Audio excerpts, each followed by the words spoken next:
Good morning, Rap Freaks. Lexi out here Tuesday morning, and the Raptors are on the road in Miami. And, they're playing tonight against the Heat, and we're going to do the preview for that. Also, got to react to the championship game of the Winter Cup Showcase, which unfortunately the Raptors 905 did not win. But you know what? That game doesn't count to their record. Isn't that amazing? So technically, they're still undefeated. Isn't that crazy? Blake Murphy was pointing that out on Blue Skies. It's similar to the cup final for the Vegas Cup. That the game between the Spurs and the Knicks did not count statistically to any stats, and it did not count to the record for the Spurs losing that game. So this is a similar thing for us. So technically, we're still 16-0. It's just that championship cup game we lost, and Salt Lake City won. They played really good. They played really good, Salt Lake City Stars, and they deserve that. I mean, but no slouch what the 905 did, and we'll go over all that. But yeah, let's first start with the Miami Heat. We're playing them tonight. We just played in Miami a week ago because of a game from the tournament that was scheduled very fast, and we came down there and we beat them in Miami last week. In fact, we ended a losing streak winning that game, and we're on another losing streak right now, a 2-game losing streak this time instead of a 4-game losing streak like last time. And Miami Heat have won 1 game since they played us. They played the Nets after they played us, and they beat them. But they've lost 2 in a row now, too. So it's a similar situation as last week, where both the Raptors and the Heat have the same losing streak, and they're both trying to get back on the right side of winning. So we'll have to see how it goes. Darko has beaten Spoelstra this year, and he's very proud of that. He'd like to do it again. Trust me, he'd like to do it again. So let's do a little latest lineup news. Unfortunately, both our guys that have been out recently are both out for sure today again. They're not even going to try and run Jakob today. He's out because of his back, and it's back strain this time. Before it was listed as back management, but now it's a back strain. So I think he actually did strain his back in the game against the Nets on Sunday. So he is out today. So people that are thinking, oh yeah, we need him for sure. But also some people are saying rest him and don't push it, and let's get him a good rest. So he's going to get a rest over Christmas. Hopefully we can get some good therapy, and his back can be better on Boxing Day against the Washington Wizards. RJ Barrett is still out. He has been cleared to participate in on-court activities, including practice. There's been film of him working out against coaches, but I'm not totally sure if he's participated in practice with his teammates in full contact. But he's getting closer. He is getting closer, and that's something we all really want. So who's probably going to start today for the Raptors? Well, it's very likely that it'll be our regular starters in a Quickly, Ingram, and Barnes with Oshai Abaji and Sandro Mamukelashvili. So, yeah, that's been the starting lineup. I like them starting Oshai. I think that he's been a steady start because he establishes a certain level of defense at his position that is helpful no matter what.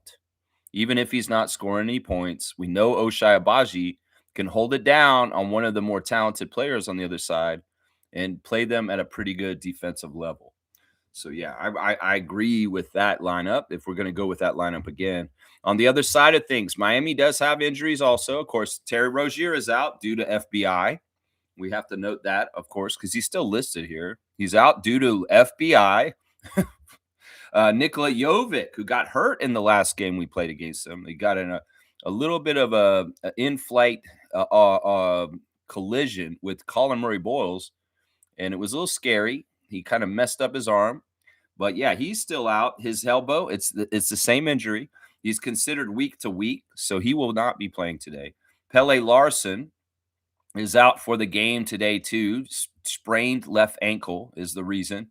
And Tyler Hero, once again, will miss the Raptors game due to a toe injury. He is already out today for sure. So who are the Miami Heat going to put on the court tonight? My starting lineup, Davion Mitchell, our friend, Mr. 45, is probably going to be starting at point guard.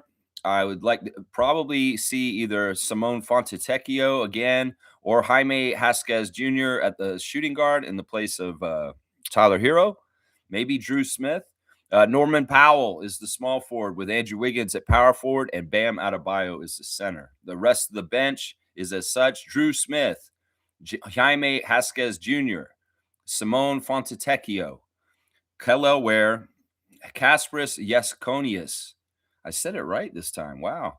Vladislav Golden, Jameer Young, Keshad Johnson. That's their bench right there. Yeah. As I said, they've lost 2 in a row. They lost to the Celtics and the Knicks, and they beat the Nets in their last 3 since we saw them last week. So they're on a 2-game losing streak, just like us, trying to get that ship righted in the same similar position. Yeah. All right. Let's go look at the refs. The referees for today's game. First of all, in the replay center, they got Aaron Smith, Biniam Maru, Pat O'Connell, Sheree Mitchell, and Simone Jelks sitting in the replay center because there are quite a few games today. So they have to have quite a few refs in there. The starting 5 of refs in the replay center because they're going to be watching everybody all over the place. Now, for our game today, our crew chief is Mitchell Irvin. Mitchell Irvin, number 27 in his 11th season out of New Orleans. His favorite TV show is Power Book series. What is that? His favorite movie is Coming to America. He loves Drake. He loves Drake, just like Freddie and Katie. Yeah, they love Drake. Favorite book, Between the World and Me. He loves to eat char-grilled oysters. His favorite app is TikTok. He'd most like to visit Africa, and his bucket list is skydiving. Mitchell Irvin has officiated 557 regular season games and 24 playoff games in 10 seasons as an NBA staff official. He made his debut as a playoff official in the 2021-2022 season. We have not seen Mitchell this year yet. This will be the first game that he's refereeing for us. He's at a weird place. You know, a couple years ago, Drake lover Mitchell Irvin was one of the better refs for us. But then he went on a tear where we lost every game around him for a couple years. And at this point, we're 500 with him. Exactly. The same wins, same losses. Now, the Heat are a team that do very well with him around. He's his second best percentage out of the 30 teams in the league is with the Heat. So that is the team. That is a team that I don't know why. For some reason, they always win when he's around. So his percentage with them is 68.3. So 50 to 68 is the split for the Heat with Mitchell Irvin. Mitchell Irvin, yeah. Second ref today is Brandon Schwab, number 86 out of Orlando, Florida, his 5th season. His favorite TV show is I Think You Should Leave. His favorite movie is The Matrix. His favorite book is the 3 Body Problems series. He likes coffee and croissant. He'd most like to visit Iceland. His favorite app is Waking Up, and his bucket list is to hike the Tour de Mont Blanc. We've had Brandon a couple times this year already, and both of them were wins. So we're 2-0 with Brandon this season so far. His first officiating experience came when he took part in intramural sports as a student at the University of Central Florida. Yeah, this guy, he kind of fell into refereeing in a weird way. He just went to the rec center and he's like, "Oh, I'll play, but wait, this is kind of good. I like this instead. Can I be the official?" And then Brandon Schwab found his way to the NBA through the door called the bubble. Yeah, he's one of these guys who lived around Orlando, and when the pandemic was going on, they just needed local refs, and he caught on. He caught on. So that's part of it right there. Brandon Schwab is a pandemic ref. Now, he is the same record as Mitchell Irvin for us, the same amount of wins and losses, 500, right down the middle. I believe it's 9-9 so far with him. So it's a split, 9-9. And as I said, he got to that record with 2 wins this year. He had a lower than 500 record with us, but we've won the last 2 games with him to make that 7-9 record 9-9.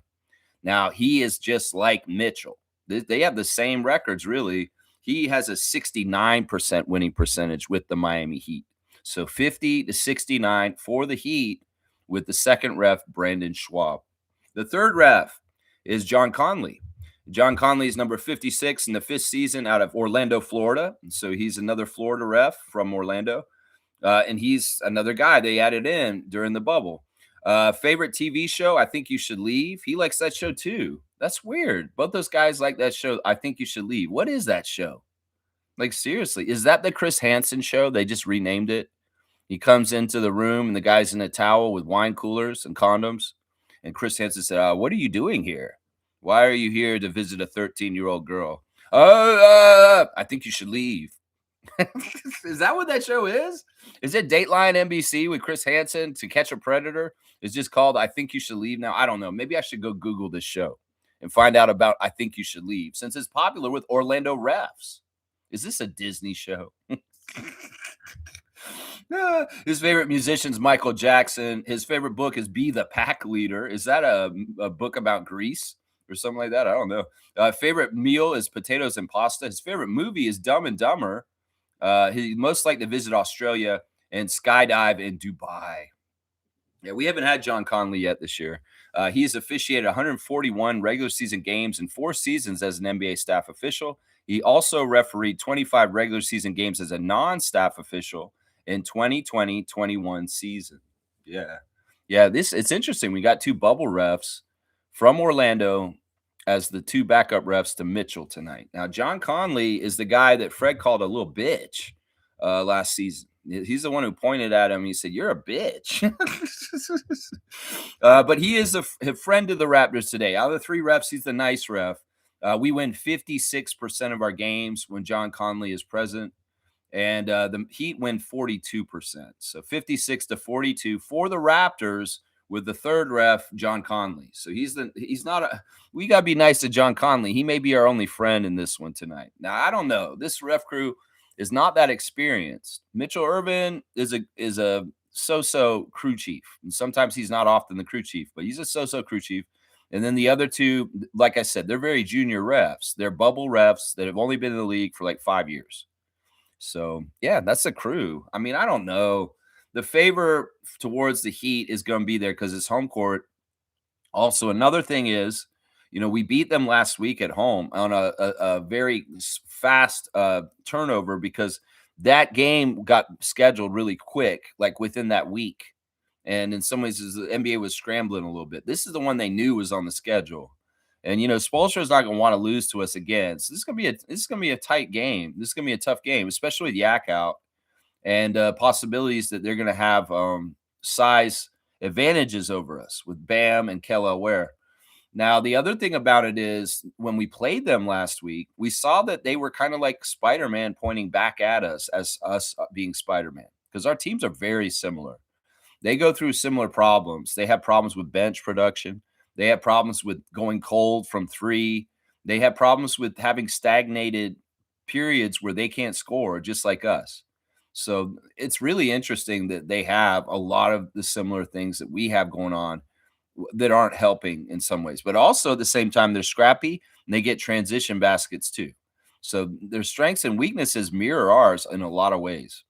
So, the Miami games with the Raptors over the years recently have been absolutely fantastic games to watch because they've been so competitive, so scrappy, and so full of energy. And well, I expect that once again. This is evenly matched teams, and really the team that wins these games with Miami and Toronto is the team that works the hardest and plays harder and goes after it more. That's the thing. Now, one of the big key areas that the Raptors could do better and they could have a better chance to win is rebounds. But it's going to be tough because Ware is a vacuum to go get those loose balls because of his long arms, and he's a good rebounder. So in some ways, we got to box him out majorly because this has been a huge problem for Raptors teams where a big is just coming in and dominating the boards, and it makes it harder for the Raptors to get to the win. So that's a key of emphasis that I would say is really, really watch Bam and Kelly. And if you can, Scotty, because I know you're going to get these assignments, out-rebound them. Seriously, out-rebound them. Now, Jonathan Mobo's returned to the team, and he should be on the team today to help with the rebounding and the size against the Heat. This is a perfect game for Jonathan to return to the Raptors lineup and get out there. He did play in the 905 game yesterday, which was a very, very exhausting, tough game, but Jonathan should be able to bounce back and play really well. Now, the other thing is that would mean 3 days in a row for Jonathan because he did play on Sunday also. And anybody who's saying Jonathan ain't getting no time, you're crazy. This man's getting more time than any of the Raptors in the whole organization right now because he's playing both teams. And I honestly, I expect Darko to use him tonight because he needs to. We need all hands on deck up front. Our rebounding has been abysmal, and we are getting killed in games because of rebounding.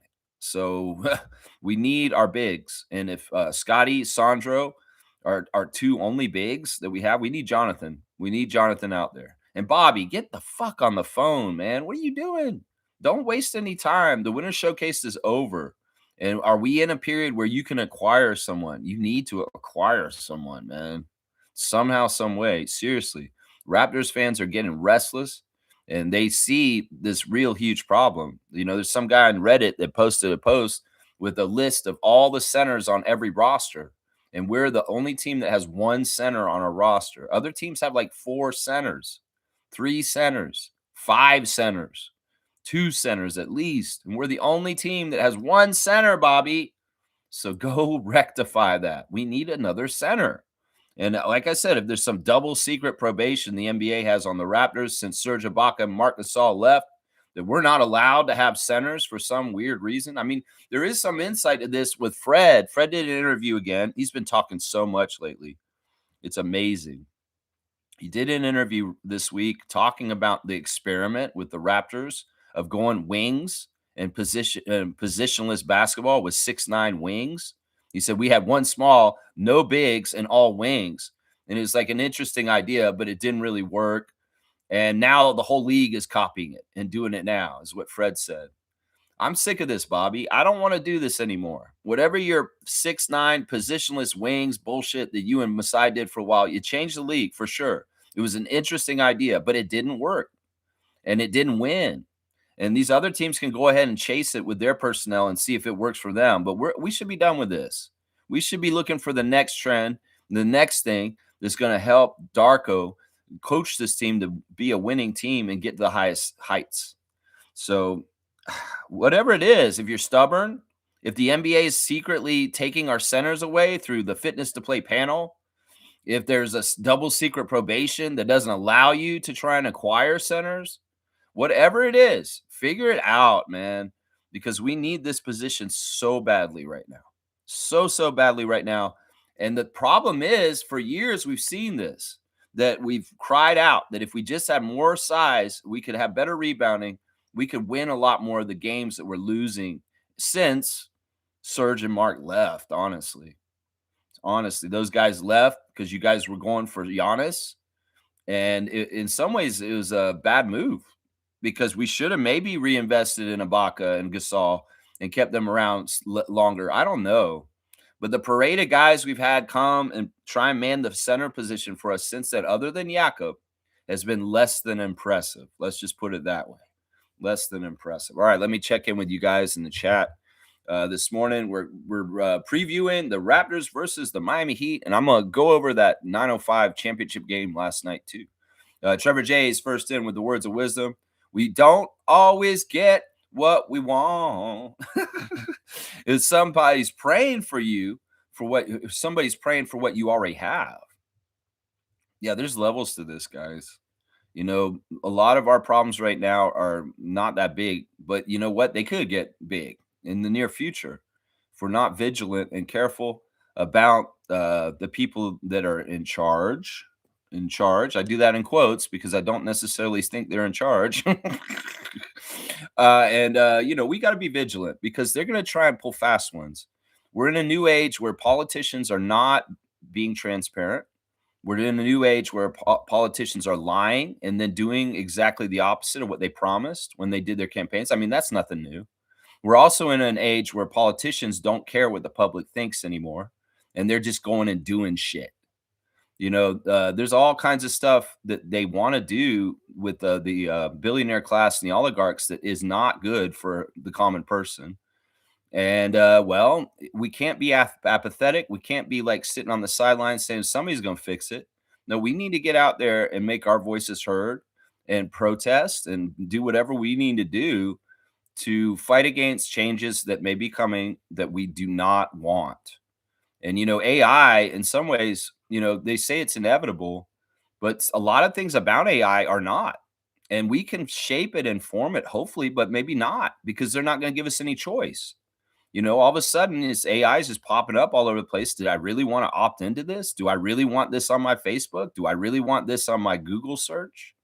In some ways, it's like, can you trust AI? Because AI is lying or just not factual. And it's like such a wild west, this frontier of AI. And in some ways, I wish we had choice on whether we wanted to participate or not, because I don't think we will have a choice. And that is not freedom.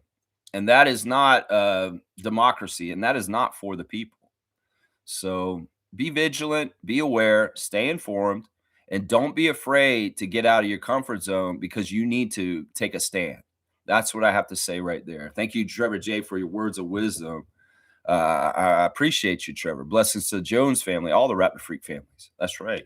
Trevor J saying, happy game day. Let's get back to winning. That's right. Miami, we've beaten you already this year, and we're going to play you 2 more times later in the season. When you guys come to Toronto for 2 games right in a row. We'll have a two-game series against Miami later on this season in Toronto for their visit for us up there. Of course, it's nice that we're in Miami because Scotty's home. He can go home and be with his mom. And I think that they were all at Scott's house last night because they were pictures of them on the coast at West Palm Beach or Palm Beach, taken in the sunset. And all the Raptors were there and the coaches. I don't know if that's a hotel. I don't know what it is, but it's Scotty's town, Palm Beach, Jonathan's town also. And well, that's nice. I mean, in some ways, that may have been by design. Let's let Scott be at home in Florida for Christmas. The other guys can separate from Florida and go to their little neck of the woods and where their people are and stay with them for Christmas. But they got to come back and reconvene in Washington, D.C. for Boxing Day to play against the Wizards. And that's on Boxing Day, which is Friday.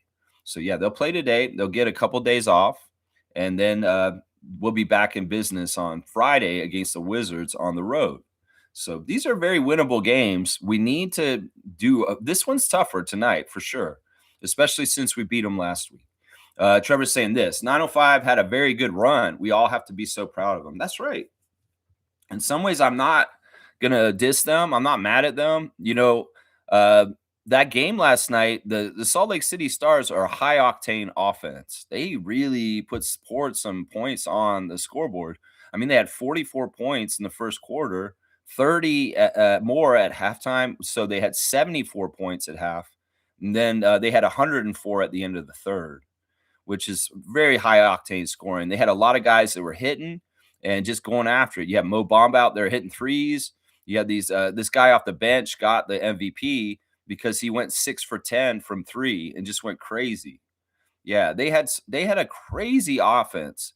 And there was a little bit of a ref hit job in this game. Brett Haskell and Nate Surley and Marcy Williams, they put 3 quick fouls on Chucky Hepburn, which is a technique they used against Fred in the playoffs when we won the championship. There was a game where they really got Fred in foul trouble like immediate. Oh, it wasn't against the championship. It wasn't a championship. It was that Philadelphia series. The last time we were in the playoffs with Scotty's rookie year. One of the first games we played against the Sixers and Embiid, the refs threw 3 quick fouls on Fred within like the first minute of the game. And basically what happens then is you got to take him out. You don't have your floor general, your floor leader. And in some ways, with the Raptors 905, Chucky Hepburn is the captain of the defense. He's the guy who's really good at swarming and getting the ball coughed up and getting in transition off of steals. And that was a very pointed thing. They threw 3 fouls on Chucky early, so Andrew Jones had to take him out. And of course, Andrew Jones got a tech right around that time too. So, yeah, there's different things they can do to help manipulate the game to help things. And that's one of them. I'll say that right now. Putting Chucky in foul trouble immediately is something that does not help the Raptors 905 in a game. And, well, the Stars were a bigger team. The Stars, very talented, not to take anything away from them. In fact, I would have been like, you know what, refs, you don't need to put that on Chucky. Why don't you let him play still? Because Chucky didn't get the normal minutes that he would get in that game because of the foul trouble. So that's by design, guys. Seriously, they can pinpoint this guy is the leader of this team for this part of the game, and we can take him out. That's going to really kind of, they're going to be lost puppies in some ways because of that. And, they didn't want us to win that tournament. They did not. You can tell from the way announcers call it. Yeah, you can tell like just all kinds of ways. Because at the end, they had a big celebration with cameras and giving trophies and stuff like that. They don't want to do that with the Raptors franchise. And well, I'm not upset because these guys played their damnedest, hardest, and they're awesome, man. Kudos to Andrew Jones. There's no shame in what you guys have done, even if it was a blowout, even if it was messed up, and it was tough to watch. It was tough to see them go down like that in the finals. Like Trevor said, there's no shame in what they've done. They're still an undefeated team. They've already started the new regular season of the G League with a 2-0 record. And well, it's Maine Celtics next, and the beat goes on. We'll be playing them Saturday this weekend. We'll go right back into more G League games, and we'll just have to see how much Mobo's down there for this part of the season coming up. Because honestly, we need him on the main squad for bigs. And the other guys, maybe they're going to come up and play more because our bench isn't performing well on the regular Raptors. And we'll just see more AJ and Elijah on the Raptors. Because that's what we need to do. Even the broadcast crew's saying it now. Jack Armstrong's saying, get these two ways up because these guys on the bench ain't cutting it. So I will have to see, man. I'm very proud of them too. Trevor, there's no slack in there. In fact, let's do the stars of the game for this game real quick. My number one star of the game last night was Elijah Martin. He had a career high in this finals game. This is the biggest game that they played this season, and Elijah rose to the occasion. 35 minutes, 33 points, 11 of 22 shooting, 4 of 10 from three, 4 of 4 from free throws. He's really the only Raptor that kept up with the Salt Lake City Stars on the scoring pace and what they were trying to do. He was really trying hard, and I got to give so much credit to Elijah. My opinion on Elijah's changing fast more and more in ways, and I'm like, yeah, there's something X factor with him. There's something in him that's an X factor that maybe I am not registering, that I need to give him more credit, and he has a path to what his dreams and what he wants a little bit better than I thought. 6 rebounds, 4 assists, 1 turnover, 1 steal, a minus 17 alas. The second star of the game that I'm picking today is AJ Lawson. AJ is the same thing. He's a scorer. He's going to try and just keep us going. We jumped out to the lead at the beginning of the game when things were fine, and it looked like we could get going. But then, the refs will throw those fouls on Chucky. It changes the shape of the game. And they were not calling fouls for us. They were calling fouls for them, and you could see it in the way they do it. The other way that's really sneaky is they'll call fouls for us that only lead to 1 point off the foul shot. That's one way in the G League you can manipulate this. Now, granted, they had way more foul shots than us. We only had 9 foul shots. They had 17. But the other thing is they can do it where some of their foul shots out of the 17 are worth 3 points, 2 points, and then a lot of our foul shots are only worth 1 point. So there's sneaky ways you can do manipulative things with the free throws in G League because of the G League rules. And quite often, a lot of our foul shots were for 1 as an and 1 or a technical. And meanwhile, they're getting foul shots on a 3-point shot, and they're shooting 1 free throw for 3 points. Things like that. It's a very sneaky way they can do that. AJ, 31 minutes, 18 points. I wish he had scored more, but, he's out there trying. 7 of 16 from the field, 3 of 11 from 3, took a lot of threes. They shot way more threes than I wanted them to. In some ways, I know it was a taller team, and Mobamba's out there. And they did get their shots blocked a lot in the game yesterday. There was a lot of them blocking our shots near the basket. And we were missing shots close to the basket too. Meanwhile, they're making everything near the basket and dominating in the paint. And they're making outside shots very regularly too. And that's how they get 137 points. So yeah, AJ Lawson, 6 rebounds, 2 assists, 3 turnovers, 1 steal, a -5. My third star of the game for last night in the championship game was Tyreek Key off the bench. Tyreek was a spark in the second half when they kind of made a comeback. They were down by 20 at halftime, and they cut the lead to 10 or 11. And then they just went and kept scoring on us over and over again. Yeah, we couldn't stop them. They were very much just scoring at will. And it's shown as they scored 30 points every single quarter yesterday. So yeah, Tyreek 13 minutes, 12 points. So that's like 13 minutes, he got 12 points. So he was out there being a high octane scorer. 4-7, 3 of 5 from 3. He made his only free throw and he had an assist and he was a -10. Yeah, it's tough. The only guys that were pluses on the Raptors, and I'll give an honorable mention to Tyson Degenhart, who was a +9. So at least his minutes while he was out there, the Raptors were winning. 19 minutes for Tyson, 5 points, 2 of 3 shooting. He made his only 3, 2 rebounds, 1 assist, 1 turnover, 1 steal for Tyson Degenhart, who's an honorable mention for what I got to say. Yeah, going over the rest of them, Olivier Sarr, absolute garbage. They can't use him. He's our biggest guy, and he only plays 11 minutes and gets another 0. This is 2 games in a row where he is scoreless and 2 of the biggest games of the season so far for the 905. This guy is absolutely a clown, and he's an imposter, and he should not be anywhere near our team because he's fool's gold, and in some ways he frustrates the hell out of me. 0 for 2, both of those shots were threes, and he got in a little foul trouble, and Andrew Jones is like, he's not an answer. He's not an answer. He got 2 rebounds for us. And that what are you going to do, man? You can't neutralize Mo Bamba? Well, get the fuck off the court, bro. You're not going to help us. And that's the crazy thing. In some ways, you could say Olivier Sarr is the only true center on the 905 either. And he's absolutely ineffective, which is too bad. Chucky Hepburn, like I said, he got his minutes cut. He only played 10 minutes in the first half almost. So it's 27 minutes for Chucky. 10 points on 3 of 11 shooting, 2 of 7 from 3, 1 of 1 at the free throw line, 1 rebound, 6 assists, 1 turnover, 1 steal, 1 block, a -8.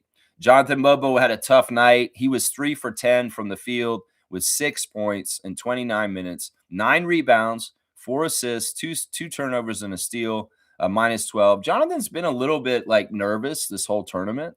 Like all 3 of these games, his energy was just a little chaotic and little shaky and just all over whoa. And he had to tighten up at times. But, he's still playing. He played really good in the last game. This one was a little tougher. But part of it is that this was a really big team, and they were also a very good 3-point shooting team. So they're they're a good G League team. And, I mean, we had the 2 best G League teams in this game last night, for sure. For sure. Out of all 31 of the G League teams, these were the best 2 so far this season. Absolutely, for sure. I can say that without a doubt. I know it because I know from our end we're good, but man, they are that good to beat us that way. That's really good. Now, I think we get to play them in the regular season, guys. We don't normally play a lot of Western teams, but I think we actually do get to play Salt Lake City next year. And maybe we can get some revenge on them and kick their ass if we see them again in the regular season. Julian Reese was pretty good. 10 minutes, 4 points, 2 of 2 from the field, 2 rebounds, and a turnover. He had foul trouble. He got 4 fouls in those 10 minutes. And it was a really weird revolving door of Andrew Jones trying to keep a big out there because every time they would foul, all right, Reese is out, put Sarr back in. Okay, Sarr fouled. Put Roddy in, put Guerrier in. There was a lot of that going on in this game. Jaden Bediako, the walk-on, got in for 2 minutes of garbage time at the end. David Roddy had a tough shooting night. 21 minutes for 6 points, 3 of 8 from the field. Missed all 3 of his threes. When Roddy's hitting his 3, he really makes the 905 very dangerous. But alas, he was not hitting his 3 last night. 6 rebounds, 2 assists, no turnovers, a steal and a block, a -23 for David. AJ Hogarth was the guy who got the minutes when Chucky got in foul trouble.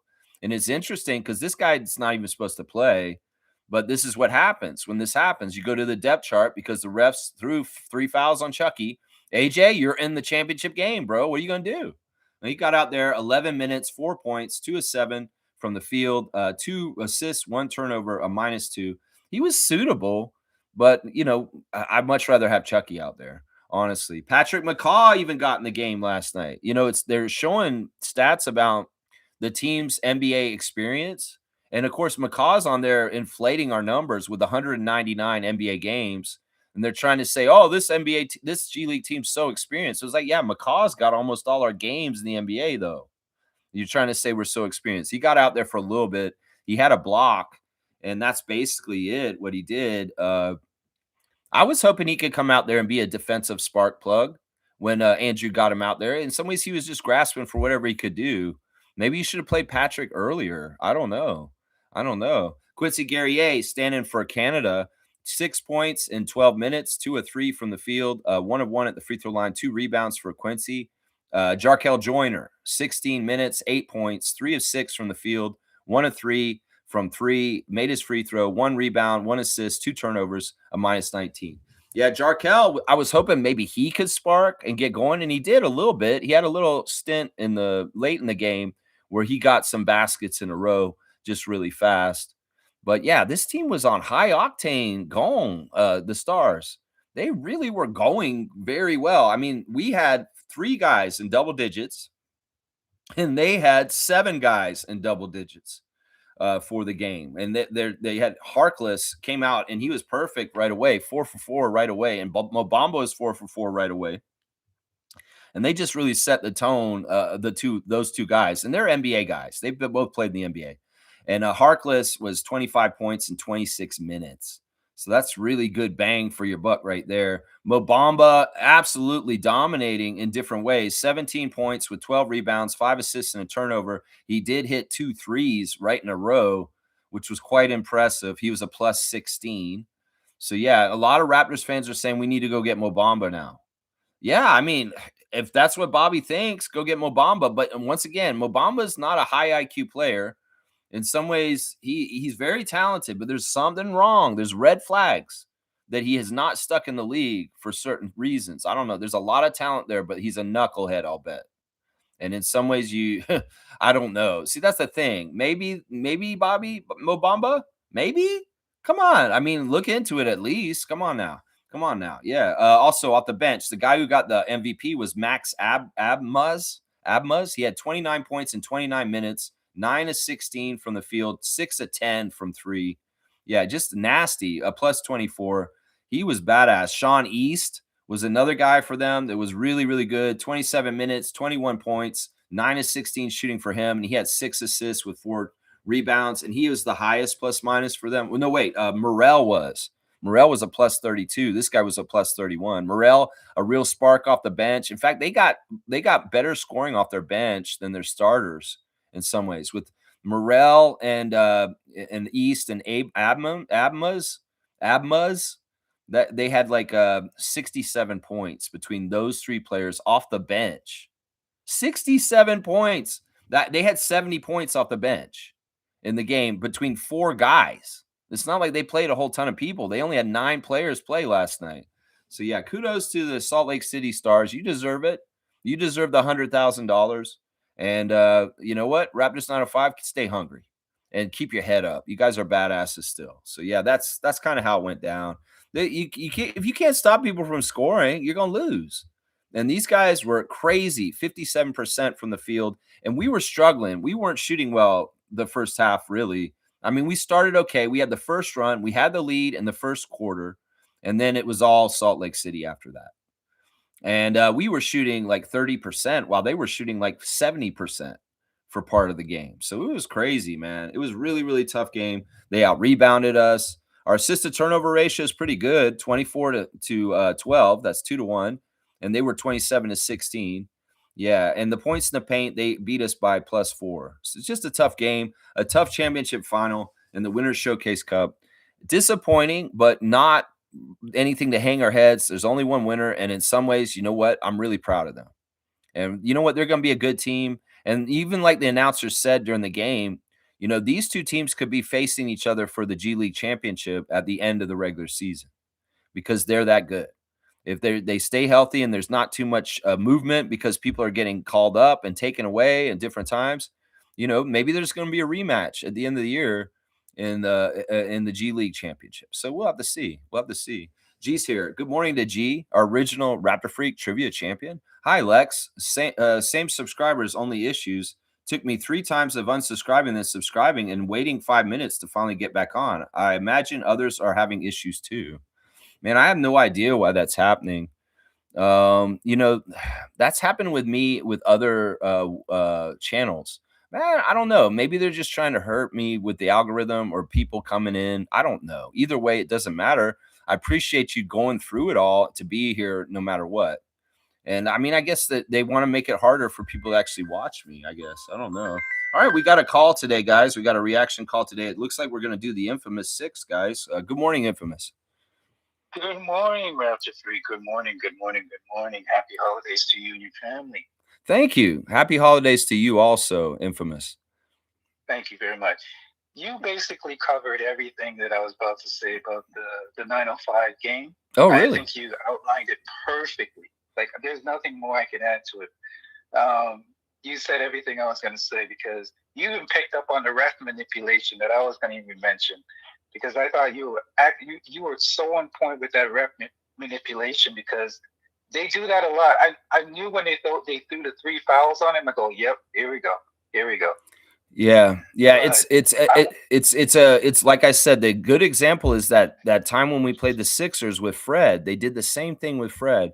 And the crazy thing is when they did it to Fred in that game, they gave him 3 fouls in the first they gave him 2 fouls in the first 45 seconds of the game is what they did. Right. Yeah. And I just want to say, I am so proud of the 905. I'm so proud of the team. I mean, sometimes this happens. Sometimes we got to realize this. Like sometimes you just run into a team that is just, they just don't miss. It's happened to me. I played against teams where, the basket just seems like an ocean, and they were just hitting shots. Yeah. And the one thing, I don't know if you noticed this, Lex, when you're watching the game, I kept waiting for them to cool down, and they never did. No, they didn't. And it was like they were a relay team, and they were passing the baton between each other. And it was like, okay, this guy's going to go off now, and then this guy's going to go off, and they were all hitting on all cylinders, and they were all almost perfect, which is honestly, it's a kind of performance that you just got to be like, wow, that was masterful, that is impressive.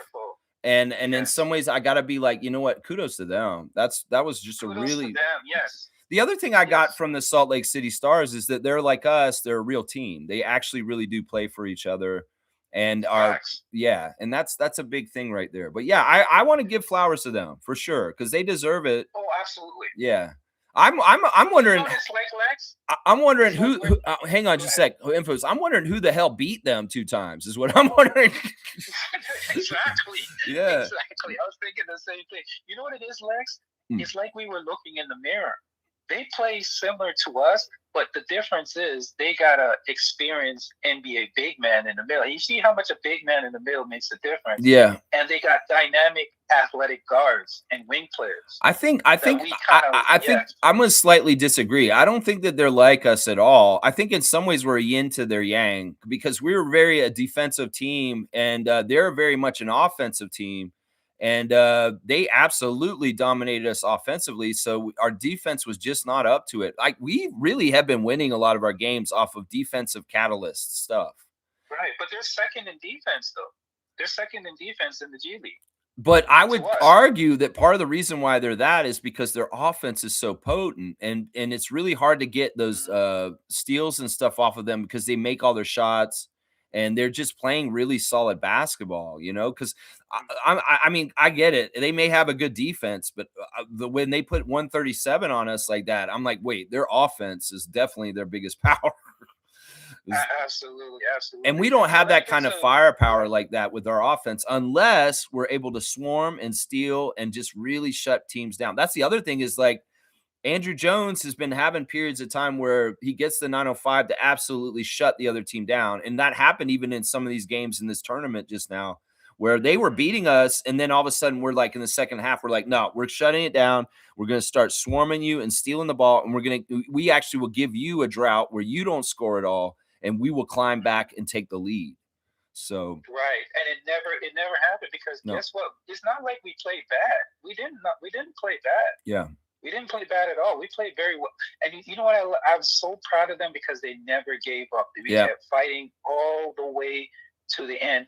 And even the announcers were saying, Lex, come on now. Even the announcers were saying that the refs were a little shady. Like yeah, that technical on agent.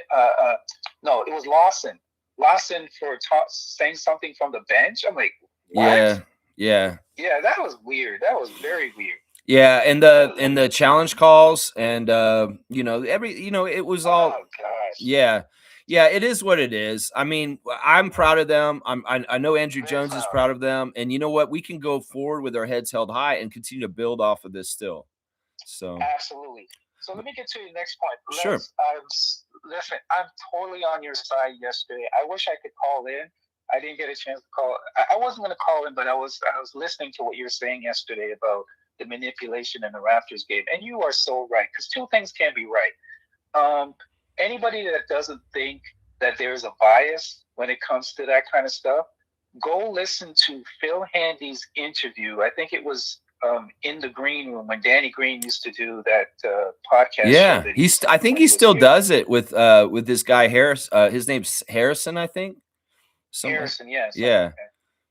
And listen to the interview that he did with Phil Handy. I won't go into specific details about it, but go and listen to that interview if you don't think that there's some kind of bias towards the Raptors when it comes to officiating. He completely outlined it Mm-hmm. in that interview. Interesting. And yeah, very good interview. I'll have to I check that think out for I sure. I think haven't seen it, so I'm yeah, gonna it's try and cool. watch it Yeah, it's very today. yeah. If you can find it, you might have to go digging for it. And I want to say something to Raptor fans. And we got to stop this. We really got to stop this living and dying by each game. Mm-hmm. Let me say this one thing. In every season, there are 6 games that you're not supposed to win, Yep. and 6 games that you should lose, but you do win. Yeah. So we basically had 2 so far. I would say maybe 1, 2, maybe 1.5 Of games we should have won or games we should have lost. Games we should have won. Games we should have won, but we didn't. But we lost. Yeah. But we didn't. Yeah. So, Raptor fans, think about it that way. There's no for sure win in this league. Everybody looks at you as competition. Mm-hmm. Right? Yep. And the games that you think that you should, there's 6 of them. There's always and Jack. I think Jack even alluded to. He says this all the time. Yeah, he says it all the time. You're gonna some games you're not supposed to win. Yeah, you're going to win. It's kind of like this. It's kind of like there's some games where the ball's just going to go in for you miraculously, and you're going to beat a team you shouldn't beat. And then there's going to be games where you play against a team that you should beat, but nothing's going right, and you end up losing to them. Exactly. And if we're supposed to win every game that we're supposed to win, think about it this way: the Washington Wizards would not have wins. You know what I mean? You know what I mean? Everybody thinks the Washington Wizards are the worst team in the league right now, right? But they have 5 wins. If that was the case, they would not have those 5 wins. Yeah. You know what I'm talking about, right? Yeah. So let's calm down. Let's relax. It was a bad game. It was actually a perfect storm. Yeah. A bunch of things. And I laid it out yesterday. And I would say this. I think that, like I said, some fans are very surface level. Some of them may not even watch the game, and they may just look at the newspaper the next day, and they just see, oh, the Raptors lost the Nets last night. That's horrible. Well, you should never lose to the Nets. And then they all act out indignant and crazy, and they don't even know the real story of why that happened or what happened at the game or anything. And they're just like, because there are fans that with the airplane. With they don't pay attention, and they just look at the box score, or they look at the score, and they're like, the Raptors should never lose to the Brooklyn Nets, because there's a lot of people even in this chat yesterday were having like, we should never lose to the Nets because the Nets are just the Nets, and I get that, and I think that that's true most of the time. But we also here's the thing, Lex. Yeah, go ahead. They don't pay attention to the league, because if you did pay attention to the league, you would know that the Nets have been playing better of lately, and Yep. their defense has picked up. Yeah, In the last they're couple of trending games. better right now. Yeah. They're trending better. So Yeah. if you don't know that and you just look at it as the Nets, Yeah. then you know what I mean? Yeah, that it's totally true. Go It's ahead. totally true. All right. I want to any last points just real quick, Carl? Oh, I'm just going to say, keep up the good work. You're doing a tremendous I job, appreciate that, and man. people coming at you about the game. Like I said, it was a perfect storm of a bunch of things going at. They were tired. I mean, let's be honest. Like, they were human. They're not robots. They're human beings. Yep. They go through things. You don't know what's going on in Yeah. their personal life. Yep. It's not making excuses. And No. then people will throw that narrative. Oh, they make so much money. They should listen. Doesn't matter how much money you make in life. Yeah. It doesn't excuse the fact that you are still a human being. Right. And things you go through in life that we go through. Yeah. They go through. I would Money say does this. not I would erase say those this. things. If there's all right, we do know there's some truths to what I was saying yesterday. If there's just basically the truth that that plane was delayed, those guys didn't get any sleep, that is all true. Correct. And that is enough to say that right there can tell you exactly why that game went that way. Forget about the other stuff I said about Scott Foster, the schedule, which I believe are both true also. But if you don't want to believe that conspiracy stuff, you don't want to believe that stuff. The performance of the Raptors was from the plane also. And the plane absolutely had a huge impact in their energy and the way they were able to play against the Nets on Sunday night. So that's just truth. That's just truth. You can't deny that. That is truth. Yeah. You can't deny that. That is fact. That is fact. And let's like I said, Raptor fans, changes are coming. We know that changes are coming. Just relax, enjoy the games. Things are going to get better. Like I said, the season is not a sprint. It's a marathon. You're going to go through ups and downs. Look at Pelicans. The Pelicans started off as one of the worst teams, and now they're trending up. Dallas started off as one of the worst teams, and they're also trending up. Now, it doesn't say that they may go down. They may go down again. But I'm saying it's like a roller coaster. It's just like in the game. There's runs. There's runs in the game. There's runs in a season. Absolutely. Absolutely. So our team will get better. Now, the one thing that I do hope will happen is we got to give that Reese kid a shot. Yeah, you like him, hey? We got to bring him up soon. Yeah, I agree. All right, Infamous. I want to wrap up the Infamous 6. I appreciate you calling in today and talking about the game last night, and also a little bit more about the Brooklyn game. I'd say trust in Bobby, that Bobby is going to figure this out soon, and hopefully Raptors fans will be saying, "Oh, Bobby's cooking again. Bobby's cooking again," because that's what we want. We want the fans to have confidence in our front office because he does something big that helps us, and we see results right away. And that's what we want. Before you go, one last point, Les. Sure. The center issue that we keep talking about, Shamshay was supposed to be that piece. Yeah. We forget that. Shamshay was supposed to be that backup center, but unfortunately what happened to him happened, and that's what threw everything out of whack. Because I believe that if we started the season with Shamshay would have been the backup center. To an extent, yeah. He'd at least help with the depth and be an option. But we'll never know because there's this mysterious thing called the fitness to play panel. And in some ways, they're a panel that we don't have any idea what they do or how they do it or anything because there's no public knowledge of any of what it is. It's like, it's so shady. It is so shady. And some people say, well, people go on the fitness to play panel all the time. I'm like, who's going on the fitness to play panel? I can count 4 guys that have gone on it, and 2 of them are Cameroonian centers that have played on our team and they had the same exact situation. Okay, Victor went on it. Okay, a Thompson twin went on it, but I haven't heard anybody else getting on that thing. Exactly. So it's like, who's going on the fitness to play panel all the fucking time? I mean, nobody's going. I don't have a list. Give me a list. You're right. Yeah, it's crazy. Anyway, Infamous, bless, man. I love you, man, too. I appreciate you. Yeah, happy holidays. And if I don't talk to you before Christmas, Merry Christmas, happy holidays. And I know I'll hear from you again on the show very soon. Thank you. Let's go, Raptors. Let's go. That's right. There you go. All right. Awesome. I'd love to get an impromptu call from Infamous, especially on a reaction day. We're reacting to the 905 losing in the finals to the Salt Lake City Stars. No shame in that. Hold your heads high up 2 ways, Jonathan Mobo and Andrew Jones and the rest. You guys have had an amazing season so far. Amazing series. That's right, man. That's right. Isaac Campbell's here. He's got me on blast. I love it. Look at that. Look at that. The starting five of Lex and Stargate's here and say, you never watched Power. That's 50 Cent show. Power? Power? Wait. What show? 50 Cent? Wait, you're talking about with the refs? Which show? No, I think You Should Leave is the show. Power Book series. I don't know what the Power Book series is. It makes me think of like a laptop. It's like, this is my Power Book series 5. I got it at Best Buy. And yeah, it really has got a lot of RAM. That's what it makes me think. I mean, I'm sorry, I don't watch new media. I don't watch new TV shows or movies at all, except for Survivor. Survivor's like the only new show that comes out that I watch still, because I don't really watch dramas or comedies or anything on TV anymore. I think it's all crap.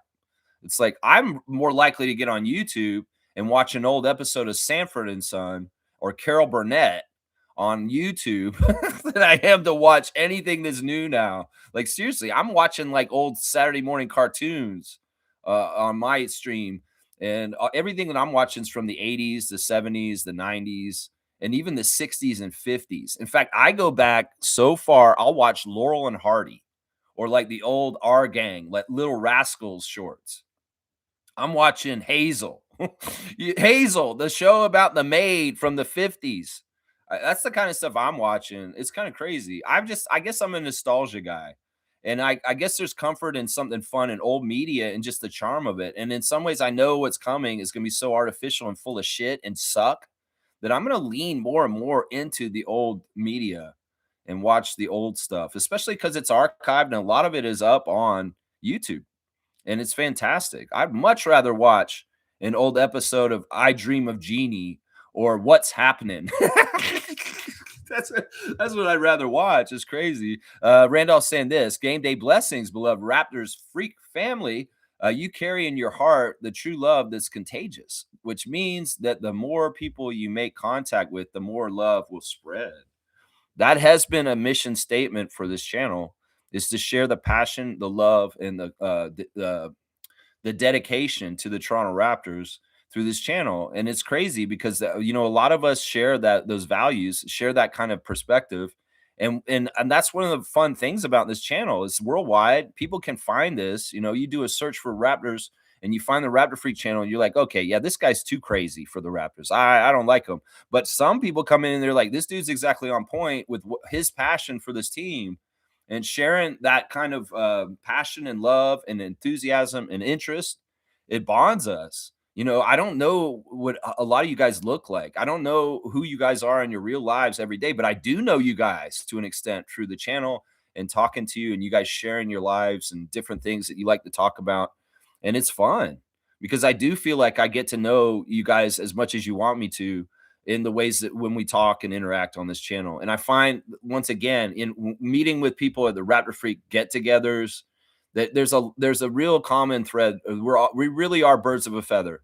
And you know what? As much as people want to flock here and be true passionate fans for the Raptors, I love it. I love it. And the thing is, it's like the channel's had a slow growth for 4 years. It's not like I get huge bumps and I'm just like jumping up 1,000 subscribers all of a sudden like that. But there's been a steady, consistent growth of going up and not declining.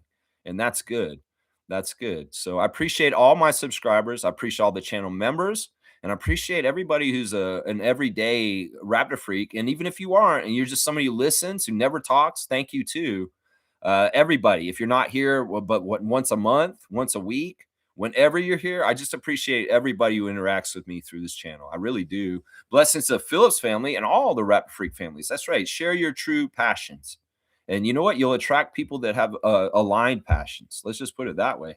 Shaq Lindsay saying this: do you think they will call up any of the players from 905? Would love to see Martin and Lawrence. Martin Lawrence. Martin Lawrence. I would love to see Martin and Lawson instead of Dick and Abaji.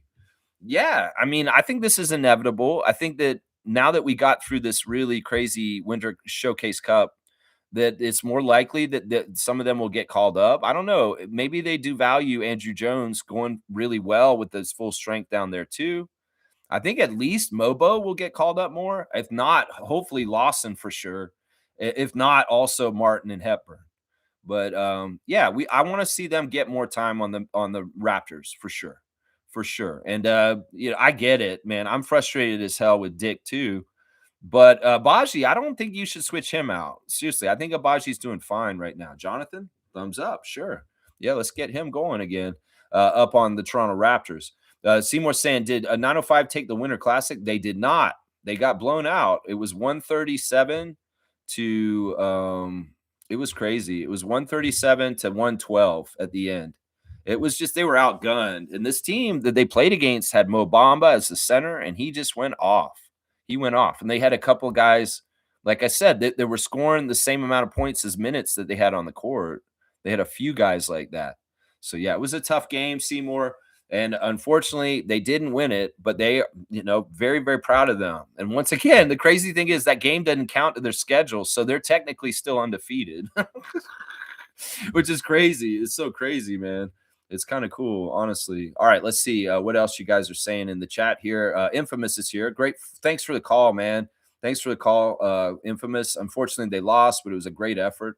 Yeah, it was awesome. And Seymour saying, damn, it's funny. We have one big and people want to move Jakob for a big. We need two bigs, idiots, not y'all, the casuals. I know I said this the other day. I was like, why are you telling us we need a new big and you're wanting to trade Jakob out? Once again, guys, I'm not judging people on whether they say they're Raptors fans or not. I'm not judging people on whether they're identifying or saying, I am a Raptors fan. I love the Raptors. No, I'm judging you by what you say. If you say you want to trade Jakob Poeltl to get another big, you are missing the point. And you're not getting it. And in some ways, once again, if you're saying things that are not good for the team, I'm going to take it as you're a gaslighter, a wolf in sheep's clothing, and you're absolutely, maybe you're a misguided fan and you really are a true fan, but you're misguided at least. And I'm not going to judge you on whether you self-identify as a Raptors fan. I'm going to judge you on your perceptions and your ideas. And if your ideas are not helpful to the team, I'll tell you they're not. If you were like, oh, okay, I see what you mean, and you change it, I'll be like, okay, this guy is a real fan. But if you're some person that holds fast to your own ideas because of your ego, and you're just saying, no, it has to be this way, but it's bad for the team, I'm going to judge you for that. I'm sorry. And I'm not trying to gatekeep or anything. You go ahead and self-identify as a Raptor. It's just that you're not a real one because you're not rooting for them in a positive way that's getting us closer to the next Larry O'Brien. And that's the whole thing about being a Raptor freak. That's what we want. We want to win. We want to go through the fire. We want to go through everything we're up against and get that next trophy, like Masai said we will. That's right. There's a cat in a box. That's interesting, man. That's interesting. G's saying the next thing should be defined roles with versatile, high IQ players that can pass. Talking about the next era, going from Vision 6'9", positionless basketball. The next thing should be defined roles with versatile, high IQ players that can pass. Yeah, that's kind of what we're doing already. We've got point guards again, which is great. And we have one center. If we could have a second center, that'd be fantastic. If we could have three centers, I mean, I'll count Sandro if you get a decent center that's a real center, not a hybrid like Sandro. I'll count him as the third center. It's kind of like Kelly was a third center if you have another true center next to Jakob. Because I didn't even totally count Kelly Olynyk as a true center when he was on our team completely. That's right. G saying, seriously, we need a pipeline of bigs. 3 would be ideal for me with a few more developing in the G League. I know. Are they scarce? Are they hard to find out? Is it because big guys are usually low IQ guys because they're just really big and we don't want low IQ guys? Is it because big guys are low IQ guys and they're xenophobic? Is it because there's an NBA double secret probation on the Raptors and they're not allowed to have this and we're capped at Jakob Poeltl? Maybe even Jakob is an outlaw. Maybe there's an underlying rule in the NBA that says no centers should sign with the Raptors. If you do, we're going to punish you with no calls and you're going to get beat up in the paint. And Jakob is a rebel. Jakob's like, I don't care. I'll be back to Toronto because I love it there. And they drafted me and I have good memories. And I'm loyal to Masai and Bobby. And I told them I'd re-sign with them when I got traded back here from the Spurs. Maybe Jakob's an anomaly because he is the only Austrian player ever in the history of the NBA. And in some ways, his internationalness is part of the reason why he's here. Sandro, the same thing. Is it American centers will not play for the Raptors? Do we have enough Canadian centers out there? Zach, get back here. What is it, man? What is this weird conspiracy? What is this weird thing? Is it a conspiracy? Am I just talking out my ass? Why is it this way? Is it that no, it's not that our GMs are that bad that they can't see that we need bigs. What is it? It's something fucked up and weird that we have no idea. And if it was so easy, Bobby and Masai would have solved it 5 years ago. There's something weird going on that I don't totally get. And it's also really piques my interest to think what the fuck is going on when we see guys like Koloko and Shamshay get drafted to us and we make center projects and they're just yanked from us. There's something bigger to this, guys. Something bigger to this. Like even that summer when it wasn't even a summer, it was a Christmas when we drafted Malachi Flynn and we lost Serge and Mark and we replaced them with Alex Len and Aaron Baines. I was like, these are the best two centers we can get off the free agency market right now. There's nobody better than Baines and Len. Like, what the fuck is this? I'm telling you, there's something deeper to all this shit. These guys are smart GMs. These guys were really good at running teams. And it can't be that this is so simple and basic. You just need to get more centers. Your rebounding will be better and you'll win more. Why wouldn't they have done this by now? Why not? And when they have, why have the NBA taken them from us? Koloko and Shamshay. I'm telling you, this is a deep thing, man. And I know maybe I'm just a conspiracy theorist, but what the fuck is this? Seriously, I just laid it all out there in front of us right now. Like, what is this? It's the simplest thing. We know, Bobby. Bobby, you need to get a big. Who can you get? Are you allowed to get them? Will they say no? Are they all like Boogie Cousins? Some of y'all last years, you're saying we need to get DeMarcus Cousins. That's a dead end. That motherfucker would say, fuck no, I'm not going to Toronto. And how many other people like him are there in the league that would say, fuck no, I ain't going to Toronto? I don't know. We can get an international center, but we can't get a center from North America. Well, Zach Edey, Oliver Ryu, come home. That's what I say right there. Oliver Ryu, Zach Edey, come home is what we need because these other people ain't going to try and be here. Well, Zach Edey, come home and be here with your mom who's up on the roof with the bees. And we love her so much. That's right. That's what I say right there. It's crazy, man. Excuse me. Seymour saying this. The whole world is bought out from OnlyFans women to Jontes. NBA mob asks, the whole world is bought. Politicians, police, judges everywhere. I mean, I'm not going to lie. I mean, the world is as corrupt as ever and even worse. And in some ways, the veil's being lifted so that we can see just the power structure of society and how elections are bought and paid for and everything is bought and paid for at this point. Yeah, I'm not going to argue with him on this. It's sad. But in some ways also, the one thing we always have to remember is we're the sleeping giant. And when we wake up and we're organized and we're all together, we win. We're in charge because we are the people. And the people decide ultimately. That's why they're scared. That's why they build bunkers. That's it right there. That's it. Let's see. Seymour saying 35 minutes, 33 points. Call him up. Elijah, yeah. He's really been peaking higher and higher. I thought like the last, he gets the G League Player of the Week. He starts scoring 30 points per game, and then he gets in a very, very intense, difficult game last night, and he thrives and still hits his shots and has a great scoring output. One of the only guys on the team last night that was able to do that. And he was methodical about it. He was outside. He was inside. He was driving. Yeah.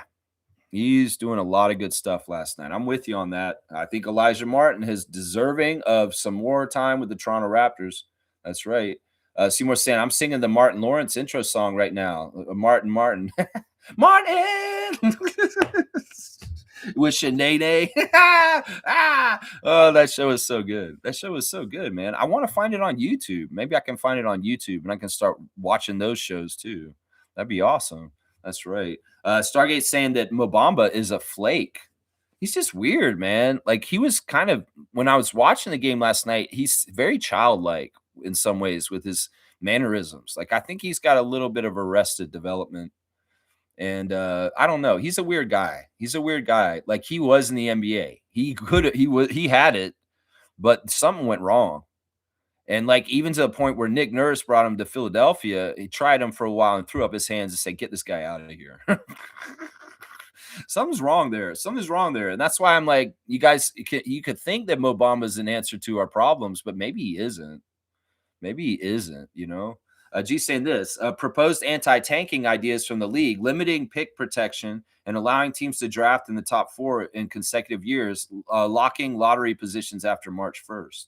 Yeah, those are great ones right there. Those are great ones. There's also been our idea to let the really bad teams have a tournament to play for the best picks.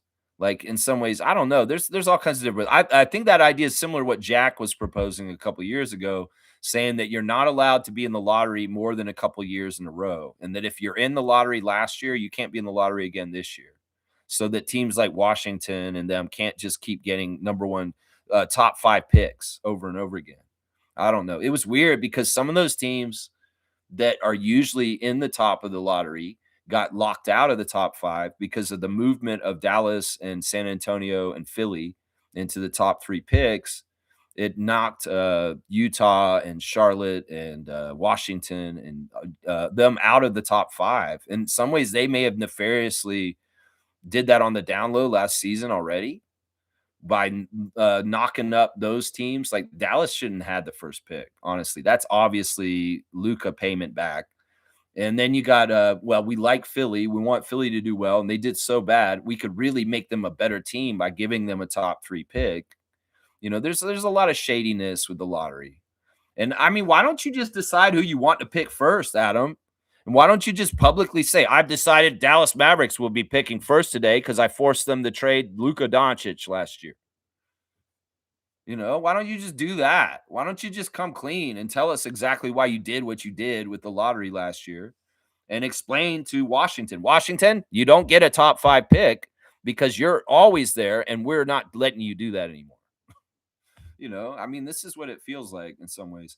Smooth saying this the Jakob situation is very serious. Raptors need legit 5 who can start, not a stopgap, but a starter. Yeah. Yeah. I mean, Gafford would be the right in between in some ways. Now, we may have to give up a couple of bench guys to get Gafford and draft pick, but who knows? Who knows? Maybe Gafford's the right level. I've been saying, no, we could get Goga or Gafford. I think those 2 guys would be the suitable kind of like depth chart center to be in there. They could be starters and capable, but they are also okay being off the bench and being the backup when Yak is available. I think that I've been also saying that like no, we don't need a second string starter, a second string center. We need a third string center. We don't even need somebody who's better than Sandro. We just need a backup, you know? I don't know. I don't know. Well, I don't know. Let's just see. Seymour saying, I've never been robbed in my life, but this must be the feeling for 905. Sad, man. I don't think they feel robbed. I mean, also, even if they did manipulate, that team played so well. You can't take their achievement away from them. I'm not going to say the NBA or the G League or the refs took that away from Andrew Jones and them last night. Sure, maybe they enhanced it to help the Stars, but they absolutely took that ball and ran with it, literally. And they absolutely deserved to win last night. I'm not doing any. I mean, I'll point out the Chucky Hepburn fouls. I'll point out a little bit of weird stuff, but like Andrew Jones told them, it's like we got to go through all of it. It's going to be hard, and it's not going to be easy. And well, you got to give credit to that team for playing really well and earning their win last night. So Salt Lake City, hats off to you. I'm not saying that you guys didn't deserve it. You definitely deserved it. You guys were a very good team, and you deserve to beat our undefeated 905 team last night because you were just like that, man. Just like that. Seymour saying no partying after 9 p.m. in Salt Lake City, so keep that point guard. Keep that PG. Is that what you mean? Man, you guys got to stop with the acronyms because I'm going to think Paul George, point guard. Oh, PG. He means the rating. Seymour saying you don't need bifocals to see the refs in the league. Reps don't like us, but hey, whoop de doo. Okay, all right.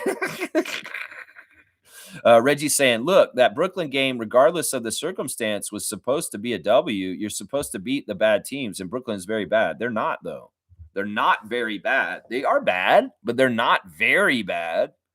And once again, this is why people are so bent out of shape. And in some ways, this is the Christmas present for us, is to get all bent out of shape, Raptors Nation, because you just lost the Nets. And it's a Hanukkah present for the Brooklyn Nets fans to have a big win on Hanukkah, like on the last day of Hanukkah. Here you go, Nets fans. Here you go. Hanukkah present. you know, I wish you could see it completely, Reggie. Completely. Understand this was a scheduled loss. And I even saw it on the schedule. Like I said, when I reviewed the schedule and I did the stream looking at the schedule and going over it, I don't know if I said it specifically on the show, but I did note this game as a trap game. That somehow, some way, even though I was like, the Nets aren't going to be that good, but this Nets game on a second night of a back-to-back after the Celtics is a trap game. I called it before we even started the season this year, because I do that. I look through the schedule and I think about travel. I think about what's going to be in the back-to-backs, and this was a red flag, this one. And knowing that they're an Atlantic Division opponent, there's history with us. In some ways, Brooklyn fans want to feel good going into the holiday season because they beat the Raptors, a team that normally beats their ass every time. I mean, read the room. If they want to write a storyline, this is how they do it. They put him on the night after a physical Celtics team, make us go through customs. Oh, there's a plain mechanical failure. That adds to it. And then Scott Foster, like I said, Scott Foster is the tip-off that is absolutely they're going to manipulate the game for the Nets to win. And like I said, you're saying that you're supposed to win under no circumstance are you to lose. Well, what if we had gotten right to the end of the game and we're very close and we were just about to win and Scott Foster screwed us over in the last 30 seconds of the game and handed the game to the Brooklyn Nets? Because he would have.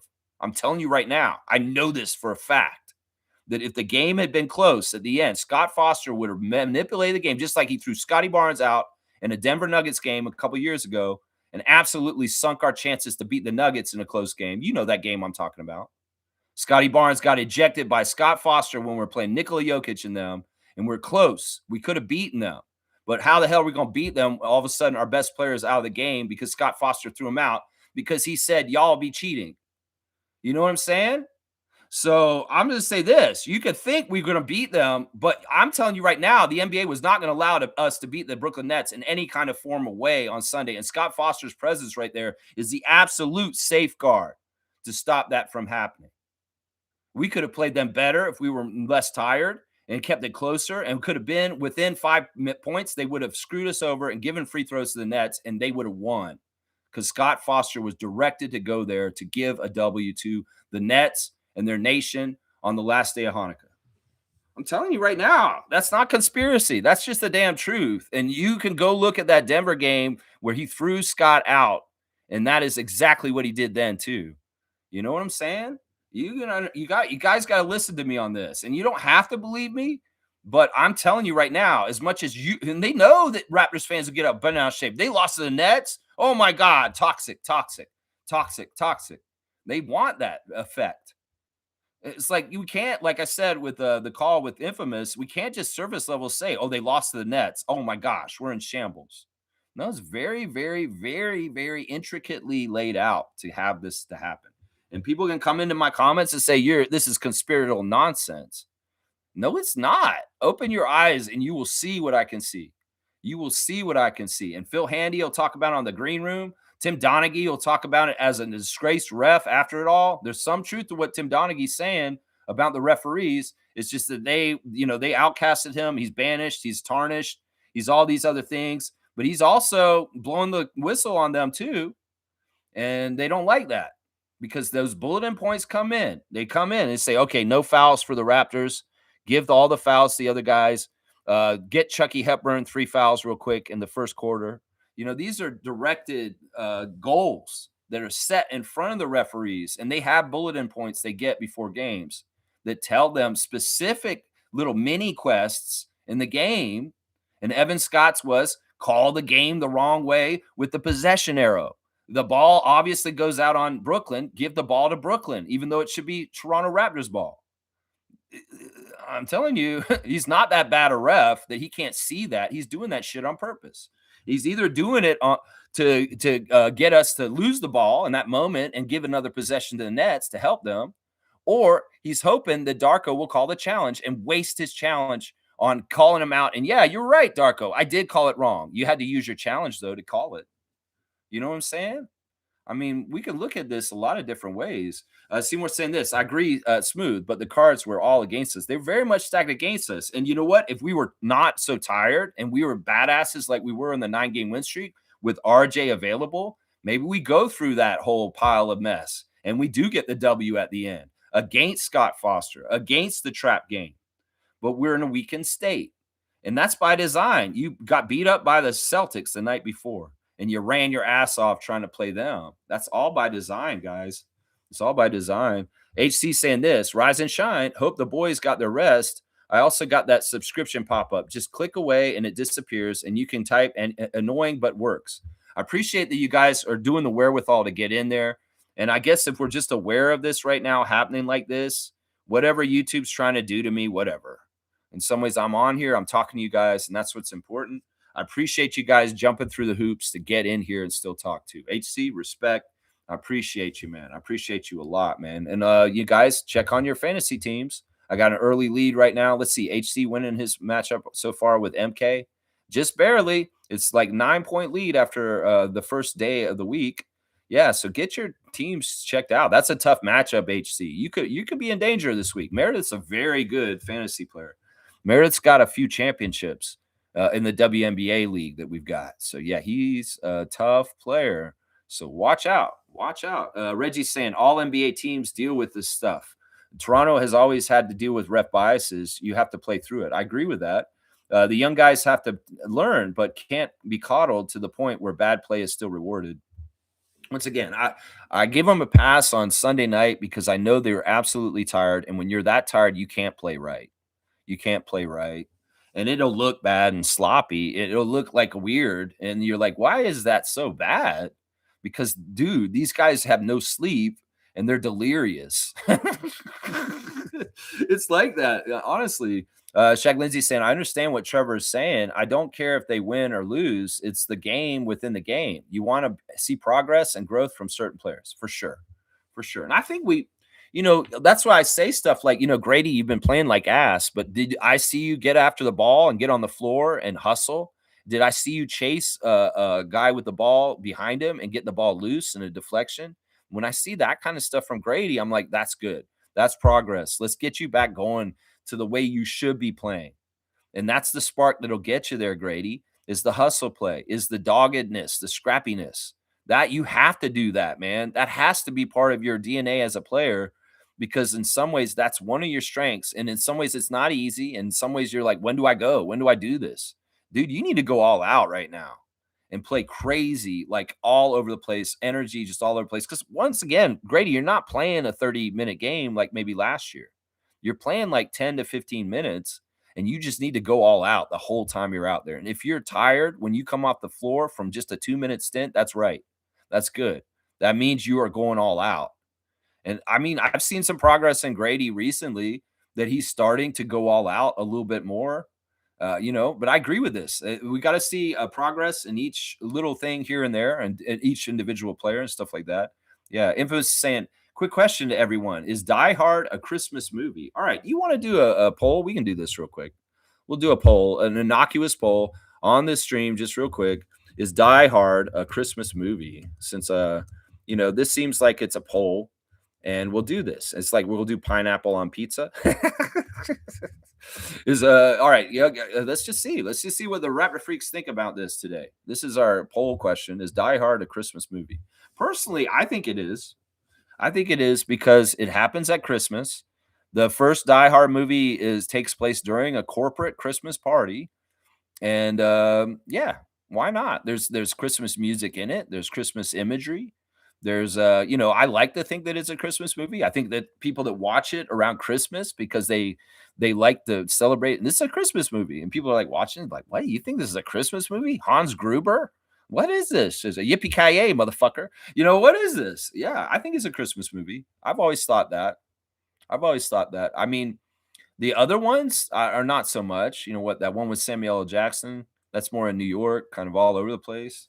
I don't know. It's interesting, man. It's interesting. All right, let's keep going in the chat.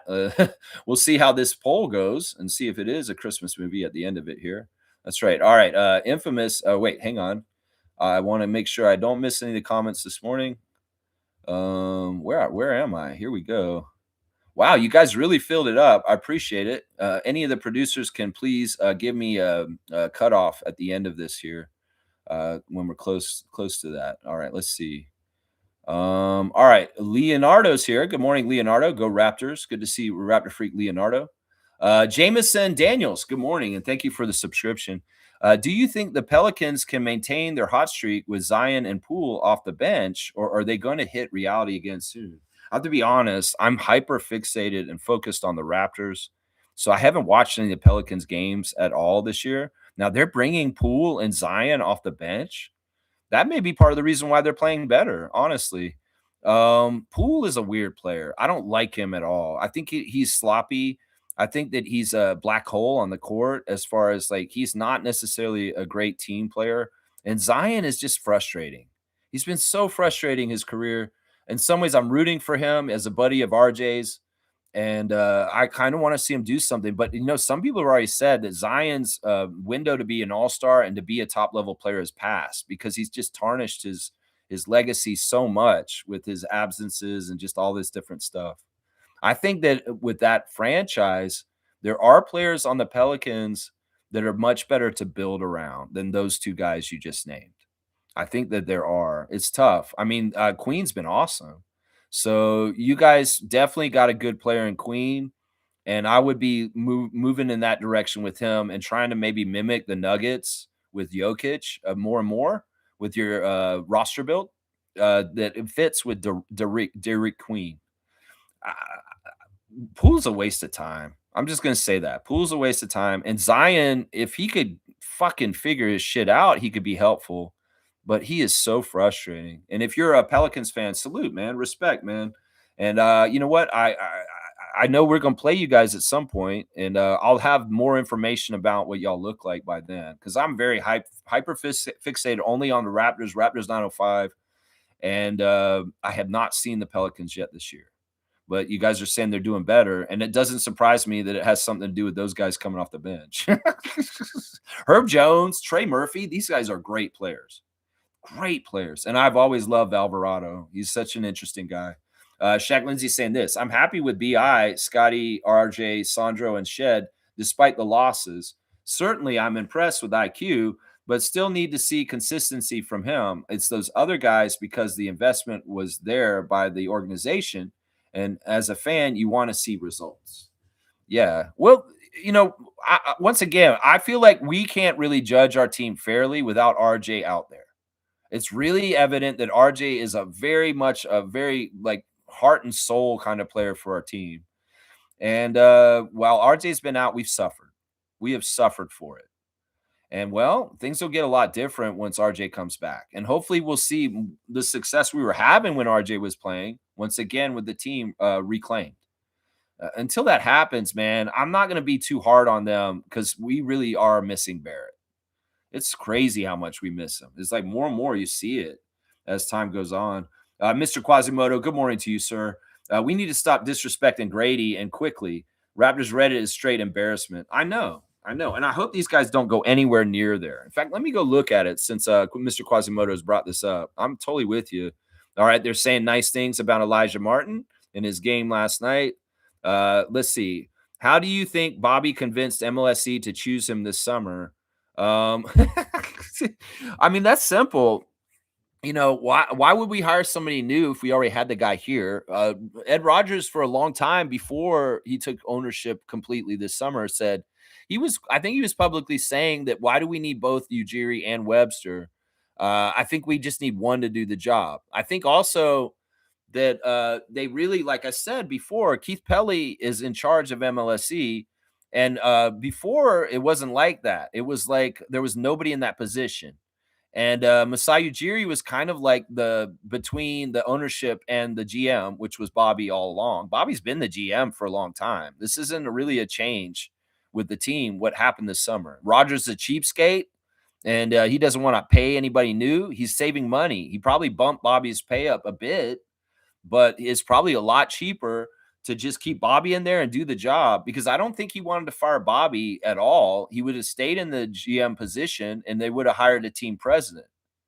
But that was unnecessary. And I said it after they dismissed Masai. You are not going to replace Masai Ujiri. I don't give a shit who you hire. They're not going to fit.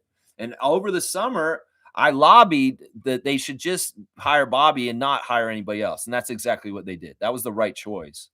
Because if you add a new guy, like they were talking about some crazy ass names, like that Evans guy, I was like, that's just going to gum up the works. That's opening an invite to toxic kind of mess with a push pull of different leadership wanting different things. You could look at what happened in Denver last year with Michael Malone and Calvin Booth as being a very good example of that toxic kind of stuff you can get into. So it's better to have one cook in the kitchen who's absolutely in charge. And it's much better to have a guy who's worked in the kitchen for 12 years also.